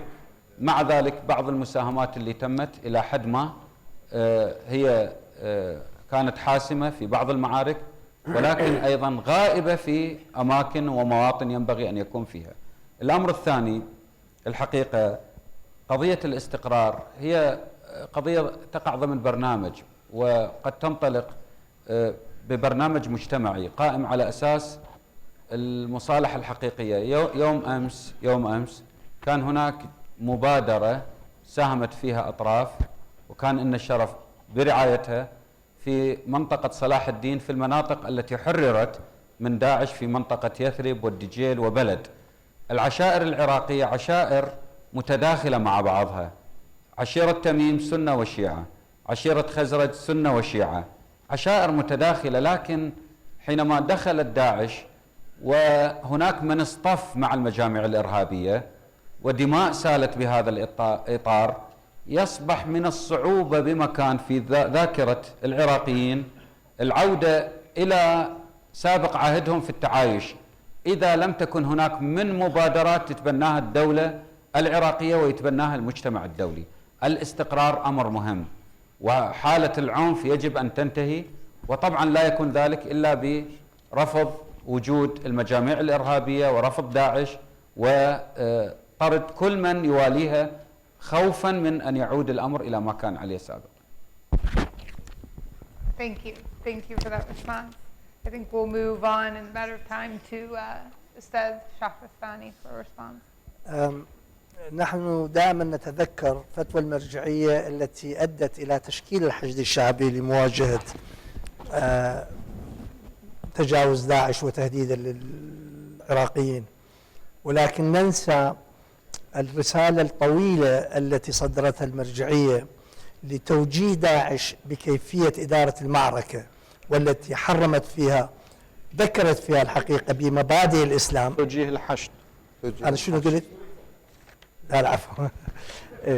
والتي حددت فيها طريقة التعامل مع جميع الناس الموجودين في هذه المناطق، حتى من الطرف الذي كان بشكل ما وبآخر يتعاون أو يتقبل هؤلاء التكفيريين. ولذا في المعركة ليس فقط مهما أن ننتصر، ولكن أن ننتصر بالوسائل الصحيحة، بالممارسات الإسلامية الإنسانية، كي نكون قدوة نموذج الحقيقة لكل من انخدع بهذه الظاهرة. هذه النقطة الأولى. تسألني أين سيكون موقع الحشد الشعبي بعد الانتهاء من هذه المعركة مع داعش؟ من كان منهم ملتزما بهذا السلوك القويم في المعركة ويصلح أن يكون مدافعا عن العراق وعن القيم الإنسانية، بالتأكيد مكانه الطبيعي داخل القوات المسلحة العراقية بمختلف صنوفها، وفي أي تشكيل جديد يستحدث كالحرس الوطني أو غيره.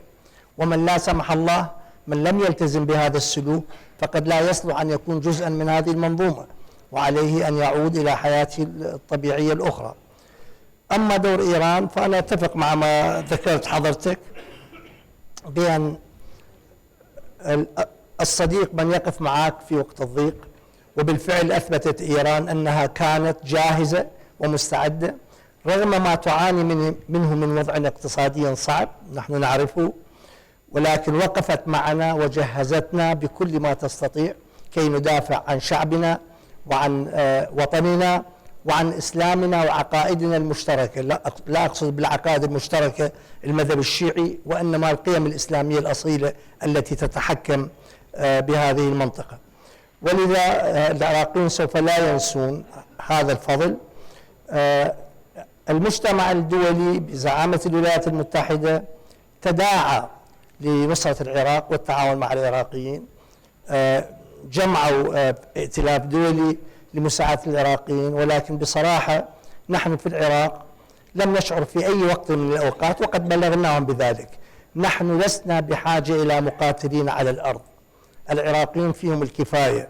نحن لا تعوزنا لا الشجاعة ولا العقيدة للدفاع عن وطننا وديننا وقيمنا مقابل هؤلاء الوحوش التكفيريون. ولكن هناك نقص في بعض الجوانب، خاصة في القوى الجوية التي لم نستلم الطائرات لحد الآن بشكل كامل، وكذلك في بعض أنواع الأسلحة، والجميع مشكورون الحقيقة لما يقدموه، وإن كنا نأمل أن يعجلون بتسليم ما دفعنا ثمنه كي نستخدمه في معركتنا مع داعش، ليس فقط دفاعا عن العراق، وإنما كما الجميع تحدث بذلك دفاعا عن المنطقة والإنسانية جمعاء. Thank you. Thank you, Ustad Shahrastani, for those words. In the interest of time, I think without further ado, we'll move on to Hia Osman, our second analyst and commentator. So thank you. Thank you. Is this working? Thank you, Christine. A very interesting panel. It is a great honor to be here. Sorry, أحكي إنجليزي عربي لو كردي.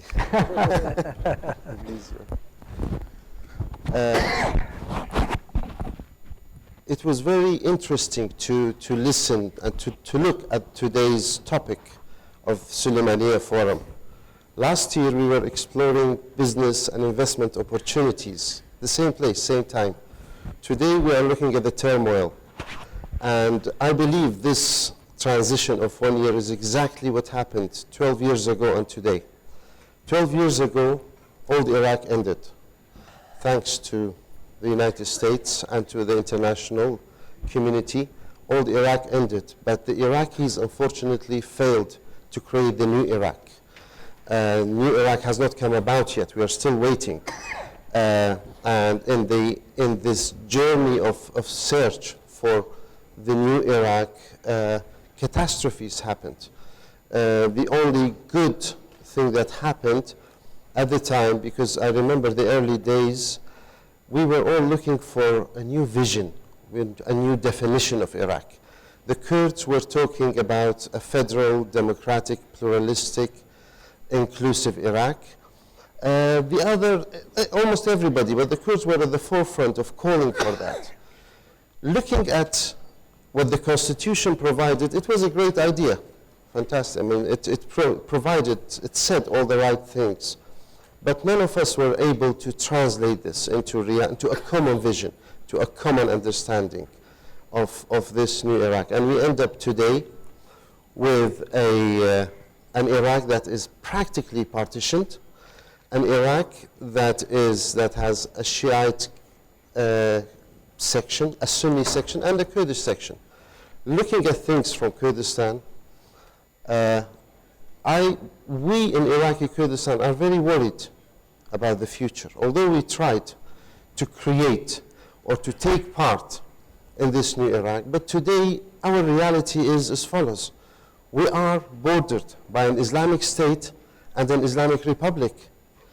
We live in a setup at a time when 10 years ago we were thinking of having a federal, democratic, pluralistic Iraq. We are today surrounded by options that may not necessarily be the will of our people or the wish of our people.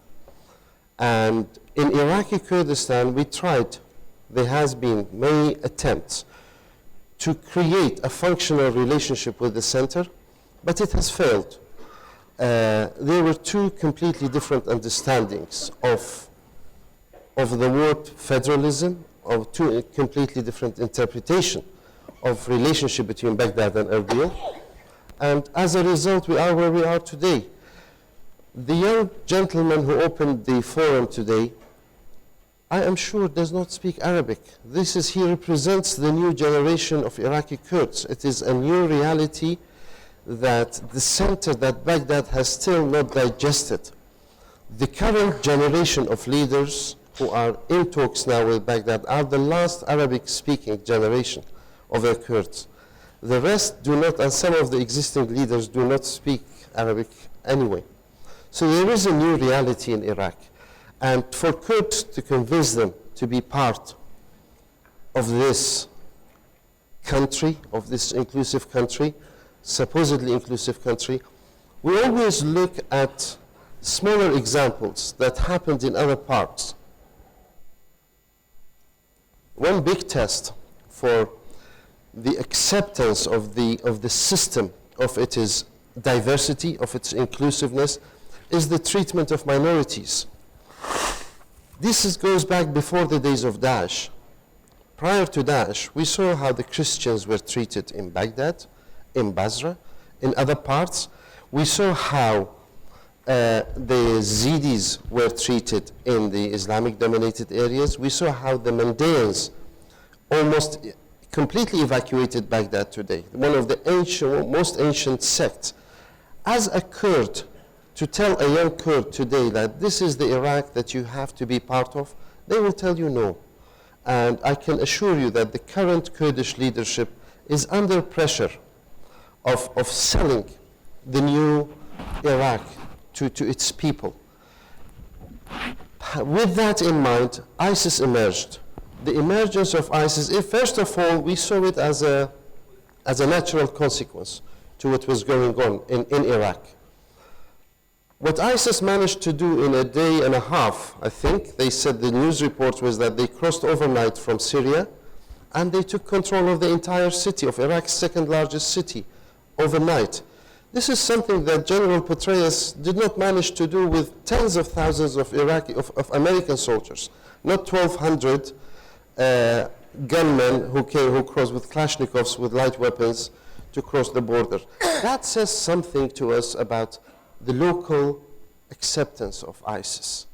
And for this, we see, and I believe there are two wars to be fought here. There is the war to stop ISIS, and there is the war to end ISIS. What we are doing now is stopping ISIS.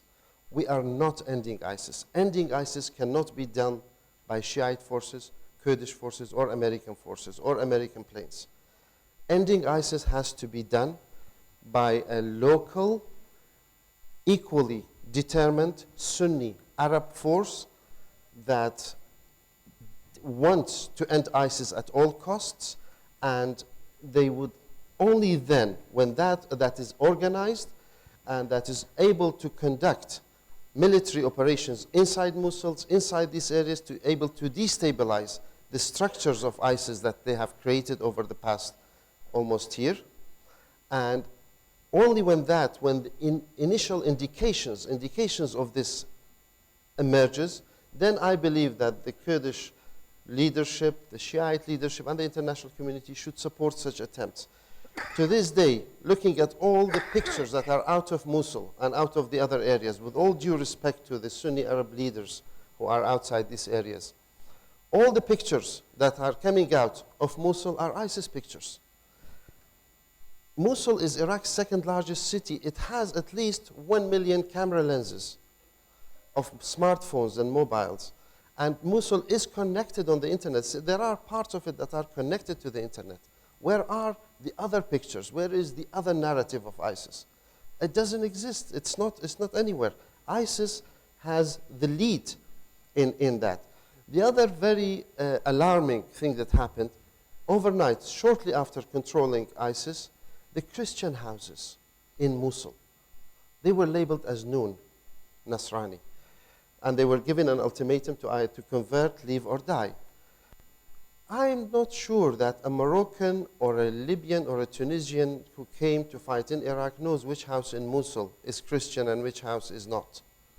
There is a strong local element, and that alliance of ISIS and the locals being the only organized, I believe that looking at it, the only organized force at the time, were the remnants of the former regime.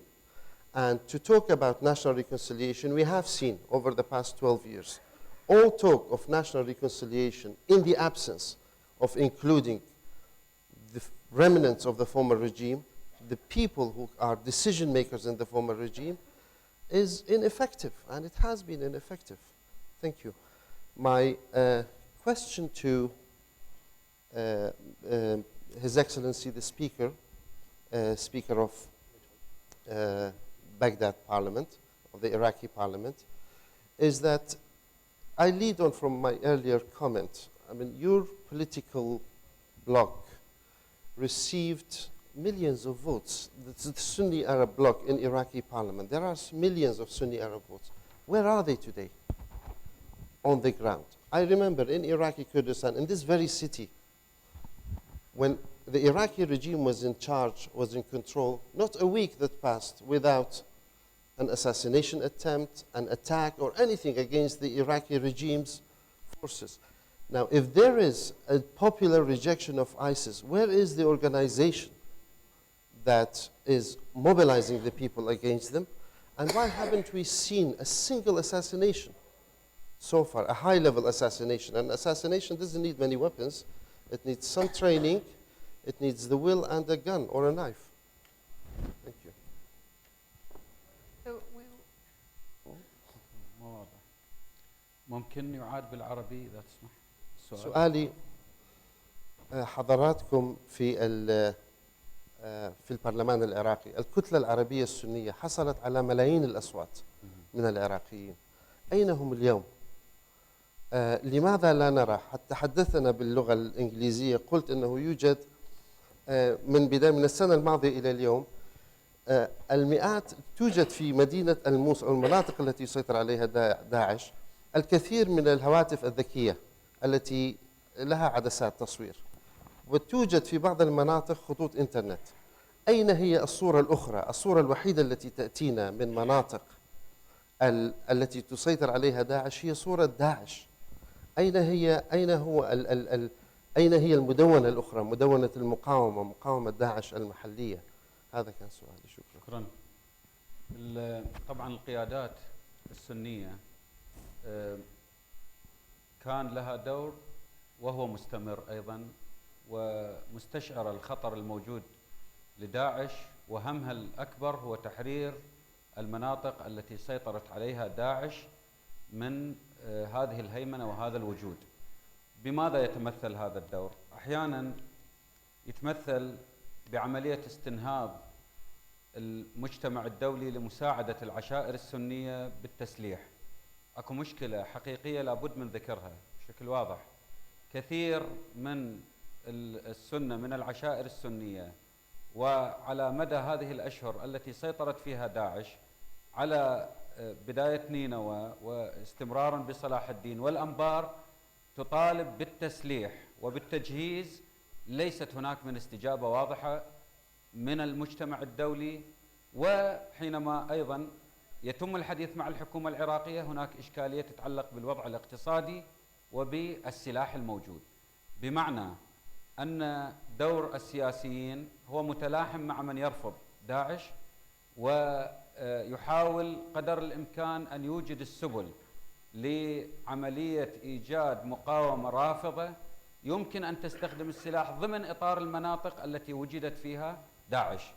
أقول شيء، كانت هناك مقاومة مسلحة سنية بعد 2003 وانتهت إلى ترك السلاح وحلت هذه المجاميع، والبعض منهم خارج العراق.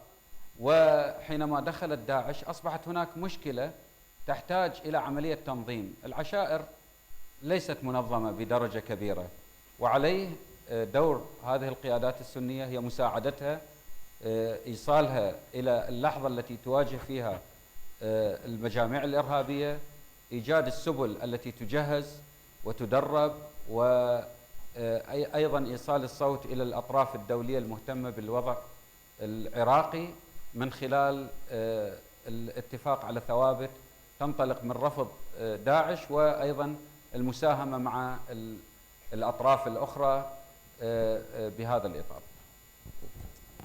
Just may add two sentences.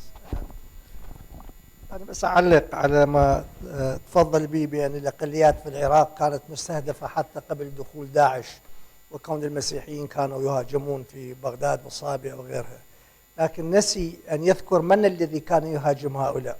هم القاعدة، هم نفس الجماعة التكفيرية التي كانت تقتل الشيعة والسنة المعتدلون والمسيحيين والصابئة والإيزيديين.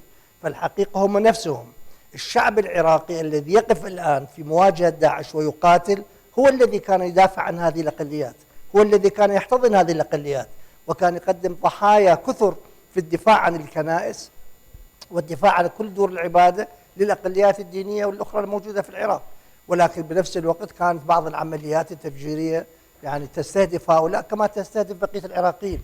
ولو نريد نحسب عدد الذين قتلوا من العراقيين من الشيعة والسنة والآخرين أضعاف مضاعفة من عدد الذين قتلوا بسبب الكثافة السكانية بطبيعة الحال. ولذا يعني يجب أن نكون واضحين لما نتكلم على وضع الأقليات في العراق، هو ما عانوا بسبب هذا الوضع التكفيري، هذا النهج اللي دخل العراق القاعدة واللي أدى بنا إلى تشكيلات داعش. Thank you. Yes, I think Hugo raises an interesting point about commitment on both sides. Our local populations in Salahuddin and Diyala and Nainawa committed to joining these forces, but also, as Ustaz Shahristani raised, our leaders in Baghdad also committed to the Hashid Shabi, the popular mobilization units. So without further ado, we will now move to our last speaker, Zaid Al-Ali. Thank you. Welcome. اوكي، شكرا جزيلا، صباح الخير وشكرا للجهة المنظمة للدعوة الكريمة. I've been following the developments in Tikrit with great interest since June 2014. Be very happy to discuss it. I'm reassured by the news that we've been receiving over the past few days. There's an expectation that the city will be fully liberated soon. Is this working? So I'm getting some motion that this isn't working. It's fine? Okay. Okay. There's an expectation that the city will be fully liberated from ISIS soon, which is excellent news. I'm also confident that reconciliation, which has been mentioned a few times now in this panel, will also not be a major problem. After the previous round of conflict in 2006 and 2007, Iraqis from all over the country reached out to each other. There was a lot of reports at the time. Many people took part in personal initiatives without state support. They built bridges between communities and repaired much of the damage that was done in the round of fighting that took place in 2006 and 2007. Having said that, I am very concerned by Iraq's long-term prospects, mainly because it will depend on the ability of Iraq's political class to do what it has so far failed to do since 2005, which is to engage in some serious, critical, and radical reforms. Some of the factors that contributed to the fall of Mosul and Tikrit were beyond the government's ability to control, there's no doubt. But there are many factors that are within Baghdad's control and that have a direct impact on Iraq's security. To be able to keep the peace, Baghdad must be able to police effectively, something that it has not been able to do since 2003. ISIS did not rise suddenly. Many people have alluded to that in June 2014. ISIS and its predecessors have been present in Mosul and in Tikrit for years, and in all the areas in between. They had been running a kidnapping and extortion network in all areas between Mosul and Tikrit, forcing the local population to pay into ISIS's coffers unwillingly. There was no question that any of the victims of ISIS from 2014 and before, of ever seeking any assistance from the security services, which were little more than a private security force for state officials, and not a very effective one at that. There was common knowledge in Tikrit, and by extension in Baghdad, of all of these things happening. And yet for years, no serious effort was made by anyone in government or in the security forces to deal with the growing security threat. The only way that this can be resolved in the future is by dealing with many factors, including principally corruption, high-level corruption. And in that respect, there's a serious amount of work that needs to be done. Iraq's anti-corruption framework was established in 2004 by the US-led CPA. And in the months and years that followed, corruption exploded. It's been very well documented. Since then, only very minor reforms have been entered into, most of which only amount to window dressing. Corruption has been eating away at the state, including principally the security services. From 2006 to 2014, close to $100 billion of Iraqi money, not US money, that's not including US money, was spent developing, financing Iraq's security sector. And yet, ISIS invaded and fully occupied Tikrit in 30 minutes. An acquaintance of mine who lives in Tikrit took his afternoon nap, 30 minutes. He went to sleep, the government was in control, he woke up, ISIS was in control. Not a single shot was fired. There's a serious problem that needs to be resolved. Since Mr. Ala Jawad, the current head of Iraq's Integrity Commission, which in Arabic is Hayat al-Nazaha, which is Iraq's main anti-corruption body, was appointed in 2010 by the previous government in violation of the Constitution, the Commission's performance has actually deteriorated, significantly deteriorated. According to its own annual reports, all of the Commission's indicators have declined since 2010. For example, in 2010, 100% of Iraqi officials declared their income to the state. Now that figure is down to 46%, from 100 to 46 in just a few years. All of the Commission's indicators are down, easily verifiable on the Commission's own website. For years now, there have been detailed studies and plans on how Iraq's anti-corruption framework should be reformed. No one is asking the Iraqi government to rediscover relativity or even to reinvent the wheel. All we're asking is that they follow the path that has already been established for them. If that happens, not only will graft and waste be curbed, but security itself will be improved.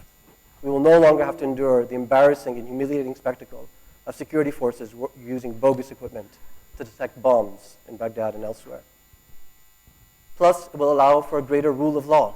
It's no secret that the justice sector as a whole is rife with corruption and that courts are subservient to the executive in Iraq.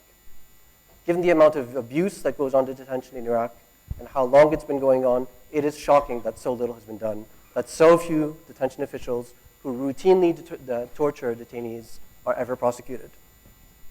And once again, there are proposals that are on the table and that have been on the table for years now on how the justice sector can be improved, and yet nothing is ever done.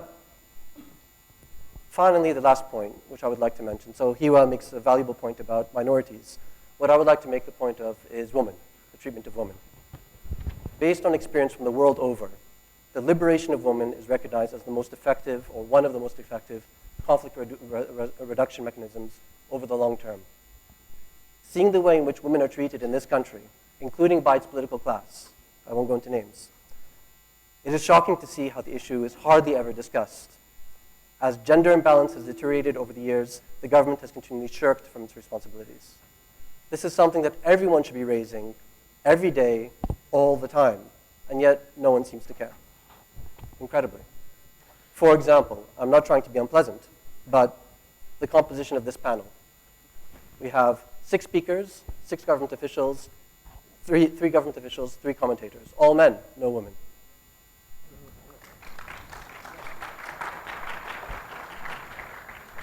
Now, I'm not trying to be unpleasant, and I have a great amount of respect for this institution and for the organizers. I'm just trying to illustrate how far this ethno-sectarian mindset has taken us. We are so focused on the issue of balance between ethnic and sectarian communities that we've completely forgotten about the principal victims of Iraq's conflict, which is women. Iraqi women have their own concerns, and they need to be heard, perhaps even more than their husbands, their fathers, and their brothers, who have run this country into the ground for the past few decades. When this most recent government program was formed, it published its program, which once again amounted to little more than yet another agreement to agree. All the points in the government program indicate that we shall agree in 6 months to so-and-so. We shall agree in 12 months to so-and-so. The same issues have been on the government's program literally since 2013. It's very embarrassing to read. Nevertheless, we're told that we should be satisfied because the government was yet another national unity government, which has the right amount of Sunnis, Shias, and Kurds, so on and so forth. It's time to move beyond those same tired and failed formulas and to start delivering some action at an institutional level.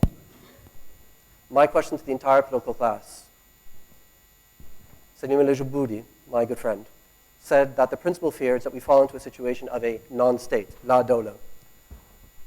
But that is precisely what Iraq's government framework has been leading to, and it continues to do so today. The army did not collapse despite the governance framework. It collapsed because of it. There's something rotten in the foundations of the Iraqi state, and serious effort needs to be made to resolve it. Speaker Yusuf referred to solutions. We have to find solutions. Many options are on the table, but close to nothing has changed since 2005. The same framework, same laws. Very little is done.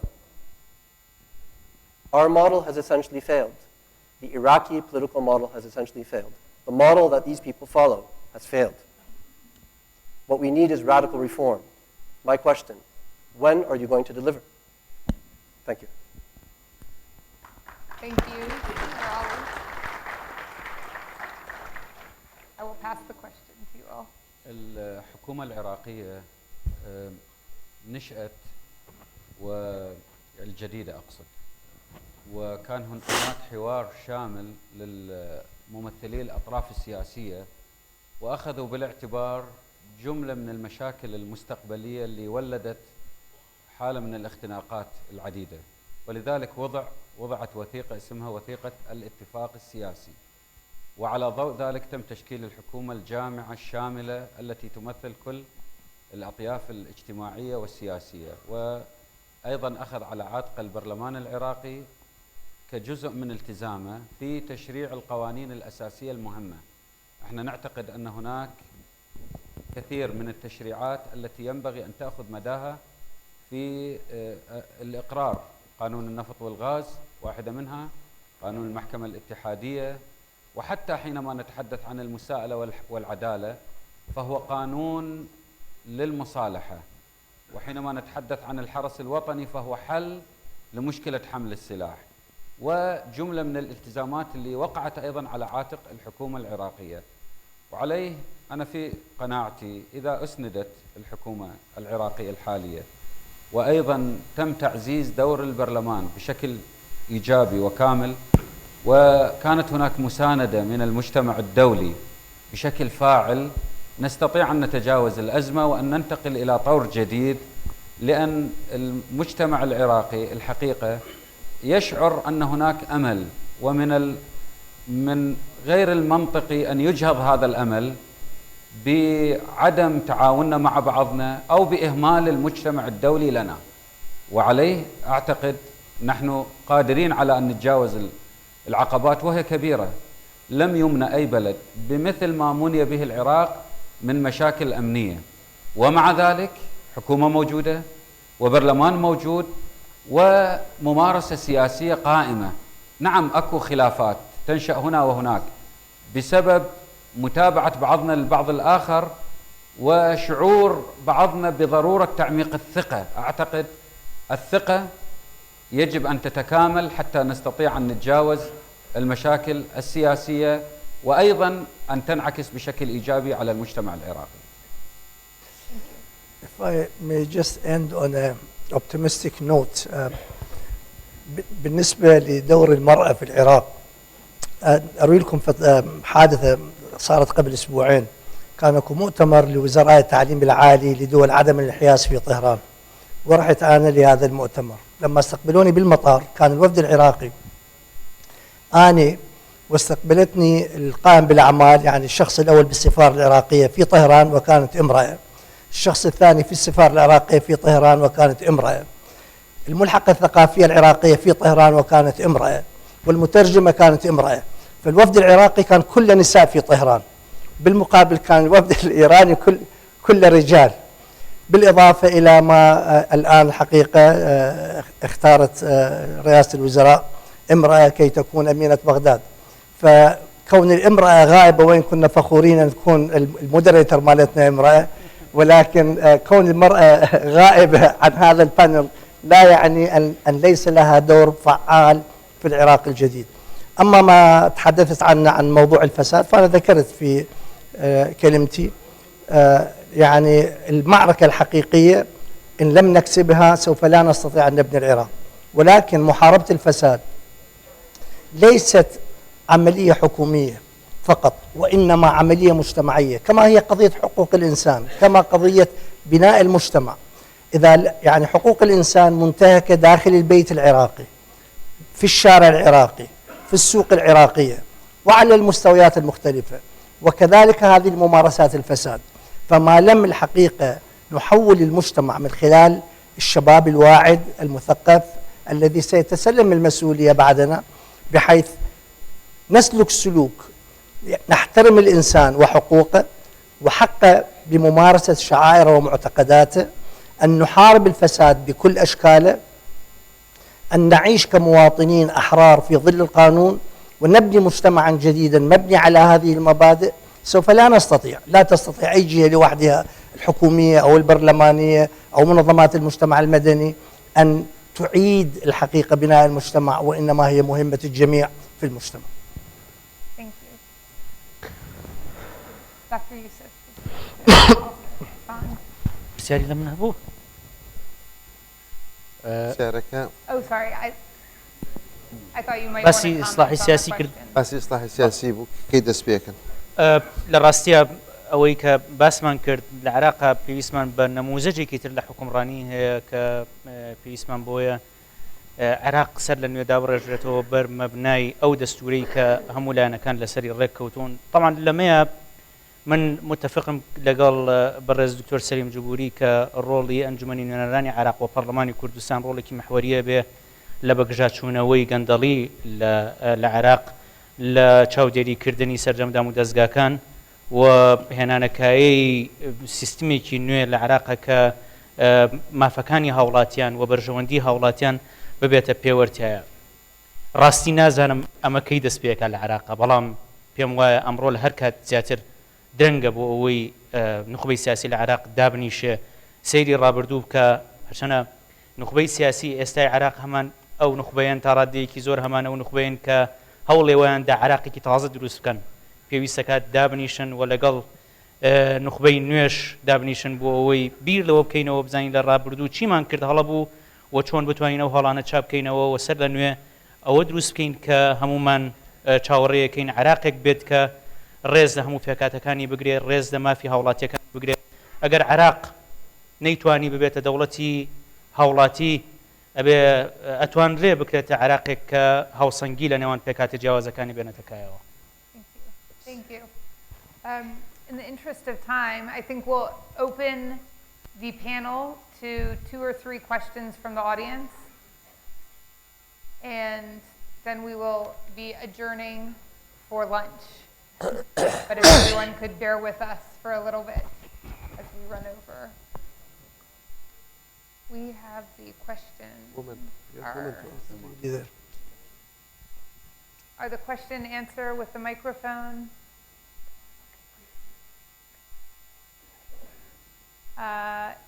Okay, we have a question from a female parliamentarian.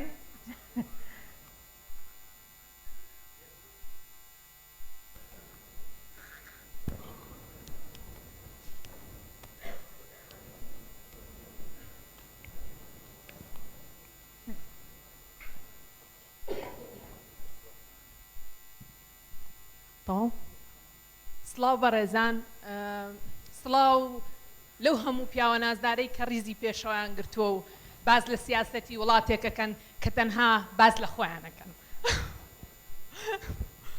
بەڕێزان من ئەمەوێ ئەوە بڵێم چەندە قسەیان کرد هەموو بەڕێزانەی کە لێرە بوون کە بە بەڕێز دکتۆریشەوە خۆی ئەبوایە سەرەتای قسەکردنی ئێمە لەسەر ژنانی یەزیدی بواە ئەبوایە سەرەتای قسەکردنی ئێمە چرکەیە گۆستان بواە بۆ یانی هەموو ئەو ژنانەی کە شەهید بوون و هەموو ئەوانەی کە لێستا لەژێر دەسەڵاتی داعشان کە مەسئولیەتە گەورەکە لەسەر شانی حکوومەتی عێراقی و دواتر حکوومەتی هەرێمی کوردستانە کە بەداخەوە یەکێک لەمانە باسی ئەویان نەکرد.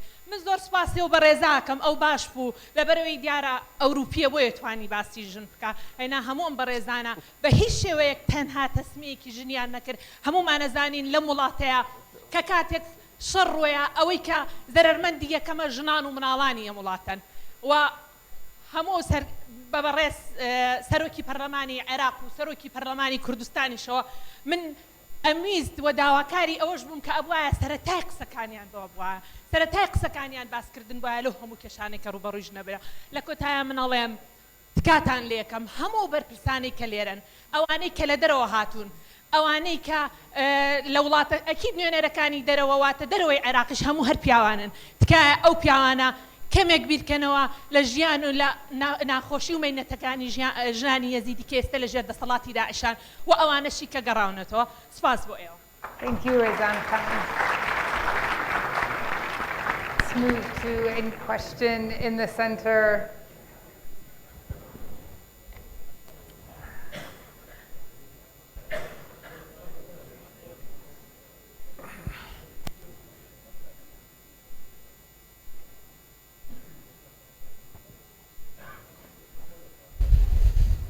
Sorry, it's taking us a little bit to reach people with microphones.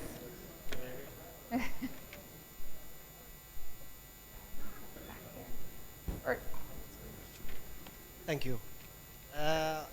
سؤالي الأول للسيد الجبوري تحدثتم عن الصراع بين أمريكا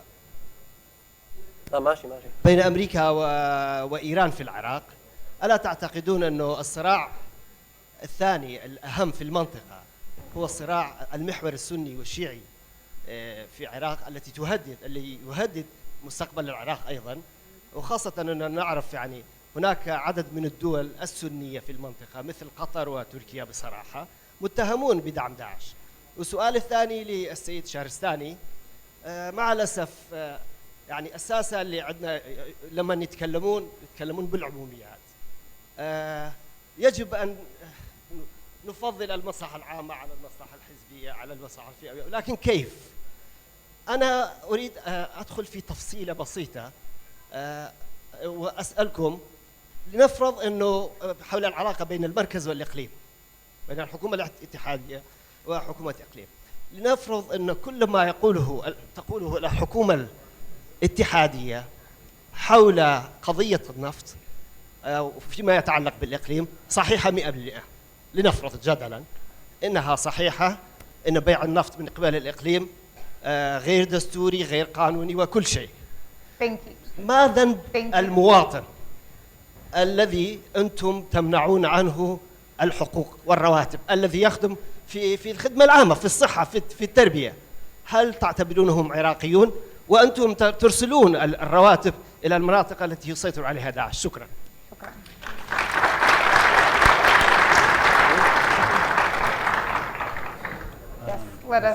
We'll take some responses and then we'll hear from a student or students in the audience. Please go ahead. لما تعلو الهوية الوطنية راح تضمحل الهويات الجزئية. على مدى ال10 سنوات كان هناك من يريد أن يعمق الشرخ بين السنة والشيعة. أنا أقول لك بكل صراحة وبكل ثقة، أكو تنافس ممكن، بس ماكو صراع. شبح الحرب الطائفية اللي كان يراهن عليها البعض بين العراقيين بين السنة والشيعة انتهى، ولا يعود، ولا يمكن أن يعود، ولن نسمح له أن يعود، من خلال البرامج المشتركة ومن خلال تعاوننا مع بعضنا ومن خلال تكاتفنا. وأكبر دليل أن مواجهتنا للإرهاب كانت مواجهة واحدة. أولا الإرهاب ما استهدف فقط السنة أو الشيعة أو الكرد أو التركمان أو الأقليات، استهدف كل العراقيين.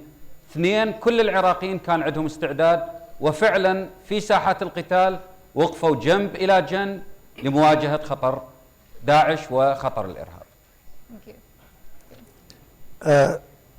أنا أشكرك على السؤال، وإن كان أنا الحقيقة في هذه الندوة لا أتحدث عن الخلافات النفطية وغيرها بين الحكومة الاتحادية والإقليم.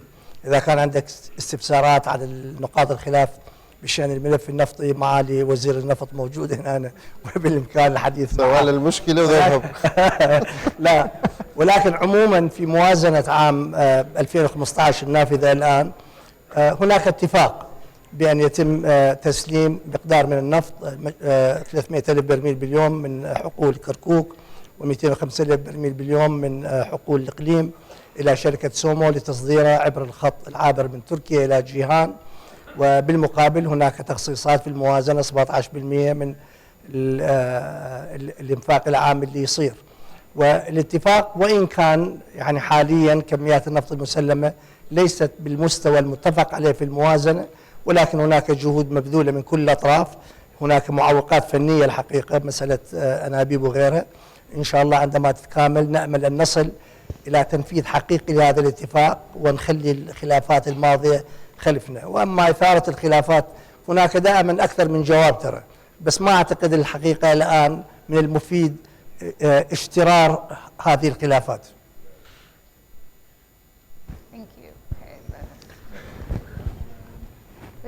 Let's take one student question. I see in the back.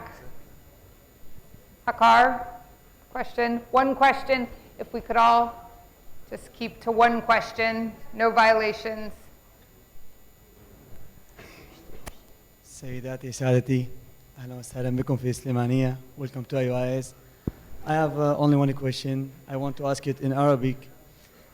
For the Iraqi government, الحكومة العراقية في الأشهر الأولى عندما نزح اليزيديين إلى مخيمات وفي الشوارع بصريح العبارة، لم نرى أي اهتمام من الدولة العراقية. كنا ننتظر المساعدات من ألمانيا، من الإمارات، من باقي الدول، من اليابان، لكي نحصل على مأوى، نحصل على أكل، نحصل على أي شيء بسيط يقضي به اليوم. فأين كانت الحكومة العراقية؟ ولماذا هذا الإهمال في حق الشعب اليزيدي، بأن الجميع يعرف أن اليزيدية هم أصل العراق وأن اليزيدية هم الأوائل من سكنوا العراق؟ فأرجو منكم أن تجاوب على السؤال. شكرا. I will open that, an important question about a state's fundamental job, which is to secure its population and address their basic needs. So I would leave that open if an official or يعني داعش خلال أيام قليلة الحقيقة اكتسحت مناطق واسعة من العراق، تقريبا كل محافظة نينوى، ليس فقط المناطق اليزيدية، وإن كانوا اليزيديين حقيقة كانوا الضحية الأكبر والأوضح، وإنما مناطق المسيحيين، مناطق الشبك، مدينة الموصل العريقة العربية، المناطق الكردية المحيطة.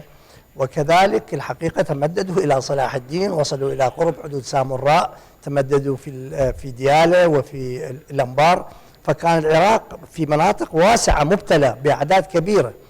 والحكومة المركزية أول من خصص الحقيقة 500 مليون دولار لمساعدة النازحين، وشكلوا لجنة عليا برئاسة نائب رئيس الوزراء لشؤون الخدمات دكتور صالح المطلق، ووضعت المال في حين كانت الحقيقة الأموال شحيحة بالموازنة. مع ذلك خلت الأموال تحت تصرف هذه اللجنة لمساعدة كل النازحين في العراق. فلم يكن هناك الحقيقة عدم اهتمام إطلاقا، وإنما إمكانية إيصال المساعدات لبعض المناطق وخاصة المناطق اليزيدية الحقيقة كانت صعبة، يعني غير متاحة، لا طرق برية موجودة، لا قوة جوية عراقية تقدر تسوي مثلا إنزال كبير وكذا. والعراق كذلك طلب مساعدات المجتمع الدولي. فأرجو أن لا يكون في بالك وفي بال أحد من الحضور بأن هناك عدم اهتمام الحقيقة من الحكومة الاتحادية بأي مجموعة عراقية وفي أي منطقة من العراق إذا تعرضت إلى شيء من هذا القبيل أو إلى نزوع أو إلى حاجة للمساعدات، أنها سوف دائما تخلي هذا الموضوع في أعلى أولوياتها كما فعلت. Thank you. Yes, I think it's a very, very important point about the Yazidi population and the rebuilding in terms of social relations and political governance of the province of Nainoa. Let us take maybe 1 to 2 more questions, and then we will adjourn for lunch. Maybe Luay Khatib seems very anxious to ask a question. If we could all just please limit our questions to 1, and then we will adjourn. Thank you, Christine. I'll ask it in Arabic. السلام عليكم. لؤي الخطيب من مؤسسة بروكينجز. حقيقة عندي سؤال. الكلام مبين يعني كثيرا عن العموميات. احنا عندنا مشكلة كبيرة بالعراق. الحديث عن داعش ده يرجع إلى يوم 9 أو 10/6، ولكن من 2014. ولكن قبل هذه الفترة علينا أن نعترف هنالك مشكلة أمنية بالعراق، يعني بعد سنة التغيير إلى حد هذا التاريخ القاطع اللي بدأت بمرحلة داعش بالشكل الرسمي. كانت الكثير من مناطق العراق شبه محرمة لكثير من فئات الشعب العراقي. أغلب التقارير المعتبرة تتحدث عن حجم المسلحين الأجانب لا يتجاوز الرقم 25 إلى 30%. يعني هنالك ما لا يقل عن 70% من المحتوى الاجتماعي الموجود اللي يؤيد ويدعم هذه الحركات. أنا سؤالي للقيادات السياسية: ما هي الخطط الموجودة يعني اللي تدرسوها لوضع يعني استراتيجية لإعادة تأهيل هذه المجتمعات؟ يعني صحيح احنا راح ننتصر على داعش، بس داعش ما اجانا من القمر، مثل ما يقول the enemy is from within.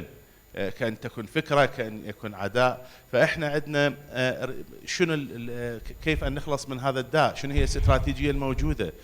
يعني معلومات بعيدا عن العموميات، لأن حالة ماكنة القتل تستمر يوميا، والشعب ما راح يتحمل مجاملات. والساسة الشعب منقسم بالعراق إلى فئتين: فئة سياسية تسكن مناطق خضراء كأن تكون في بغداد أو في كردستان، ومناطق حمراء ومهددين. وبالنهاية راح هذا يقود إلى انقسام مجتمعي راح يأثر على الكل ويقلب الطاولة على الجميع. شكرا. Thank you. When there's a response to this question, if we could all give our final closing notes, a question that, if it wasn't a direct response to Luay Khatib, I would pose the question of the hour or the day or the times is, as Zaid and many have asked in the audience, are Iraq's leaders committed to rebuilding and to really engaging and taking advantage of security gains that we are starting to see? I think in the past we had security gains of 2007 and there was a brief time where they were capitalized on politically, but that was lost. Can we move forward? Can we capitalize on these security gains? Is there commitment and engagement this time around, and what are the signs of that? So in addition to Louis's question, I'd ask you to maybe frame your final responses around that, and we can maybe move down and then close. Thank you. أنا ذكرت أثناء الحديث في البداية على أن هناك سياسة يجب التعامل فيها مع الإرهاب لا تقف عند حد مواجهته، وإنما منع وجوده من حيث الأصل، الوقاية منه. واليوم مرة أخرى أؤكد مسألة مهمة جدا، أن الإصلاح السياسي أحيانا يرتقي إلى الإصلاح الأمني.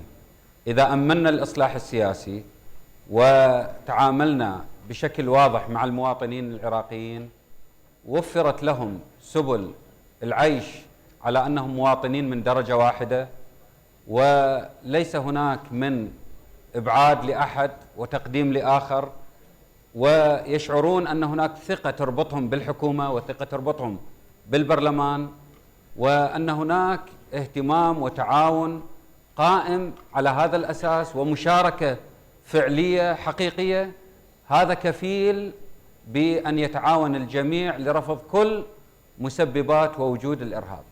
الإصلاح السياسي واحدة من القضايا الأساسية التي ينبغي أن يعيها السياسيون في دراستهم لظاهرة نمو الإرهاب خلال الفترة التي حصلت. Thank you. Ustaz Dabori, Ustaz Shahrastani.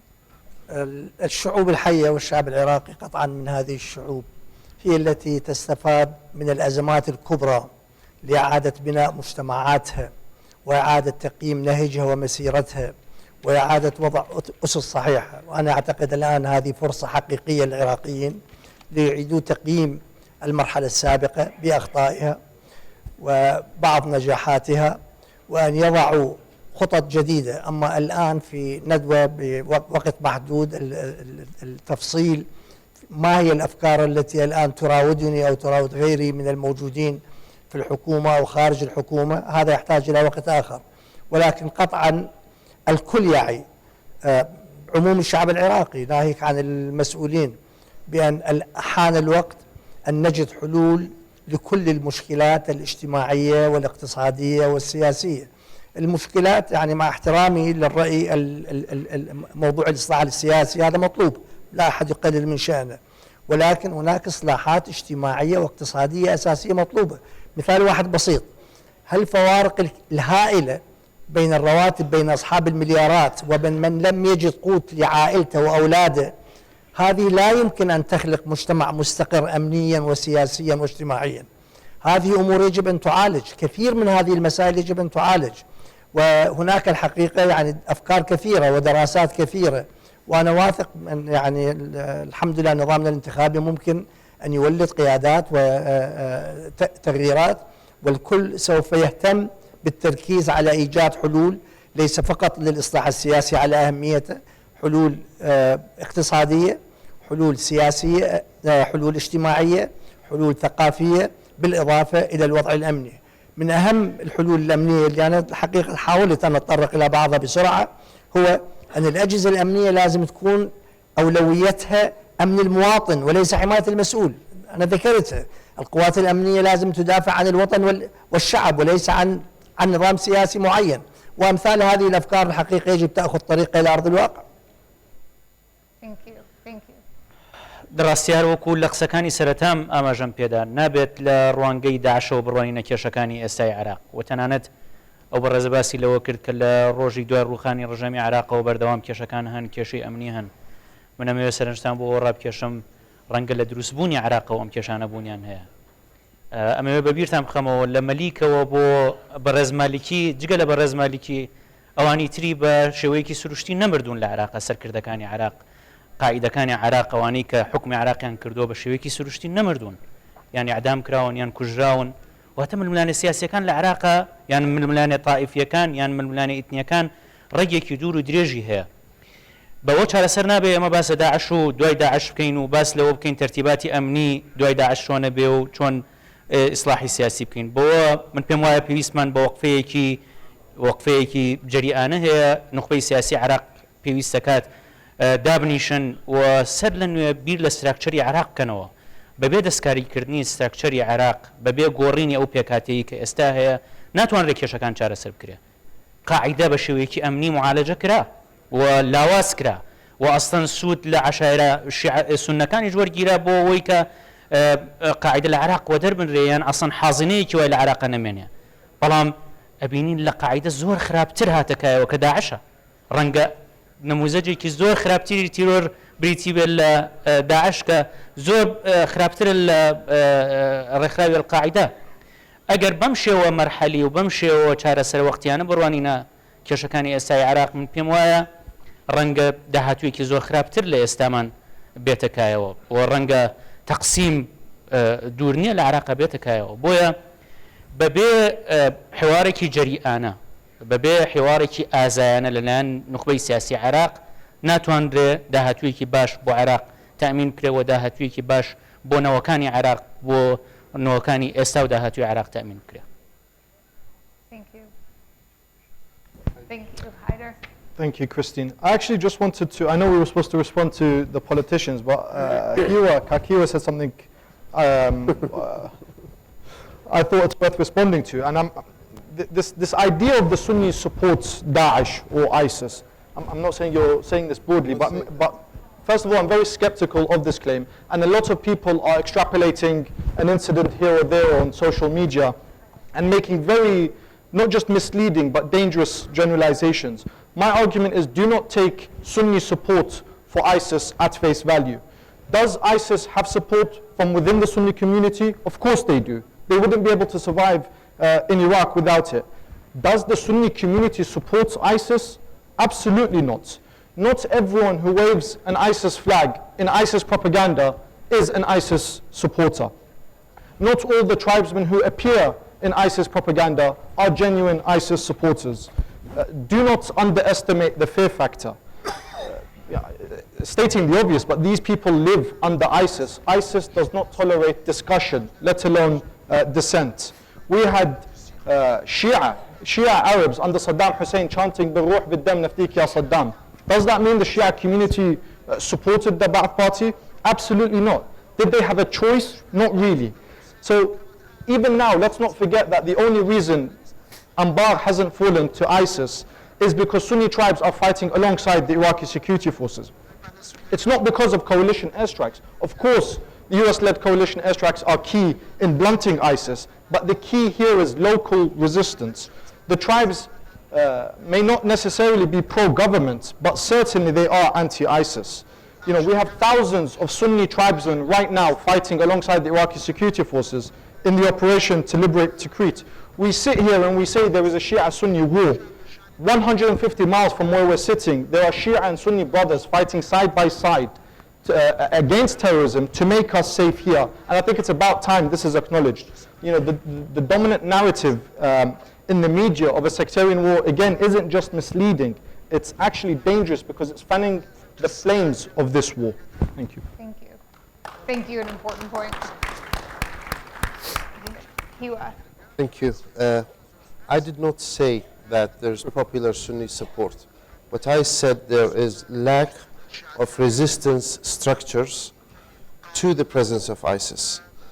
The political organizations that exist outside are not translated into, we don't see a translation of the political presence outside of Mosul into resistance inside to ISIS inside Mosul. And that existed under Saddam's days, both in various parts of Iraq. On getting out, how do we get out of what we are in now? I believe that to do the same thing over and over again and expect a different result is a sign of not understanding the issue. What I hear today reminds me a lot of the discussion back then when I was working for President Jalal Talabani. The talk about Sahwas, the talk about ending Al-Qaeda, with the only difference that today the enemy is much bigger and much more dangerous, and we are still locked in the old mindset. I think it is time for our leaders to move beyond rhetoric with all due respect, we hear a lot more rhetoric than actual action plans. There are some practical steps that can be taken. We see examples of defeating ISIS elsewhere in the region. In Kobani, we saw the heroic resistance of the girls and boys there, how ISIS can be easily defeated with some support from the international community, but the main ground force is an anti-ISIS force.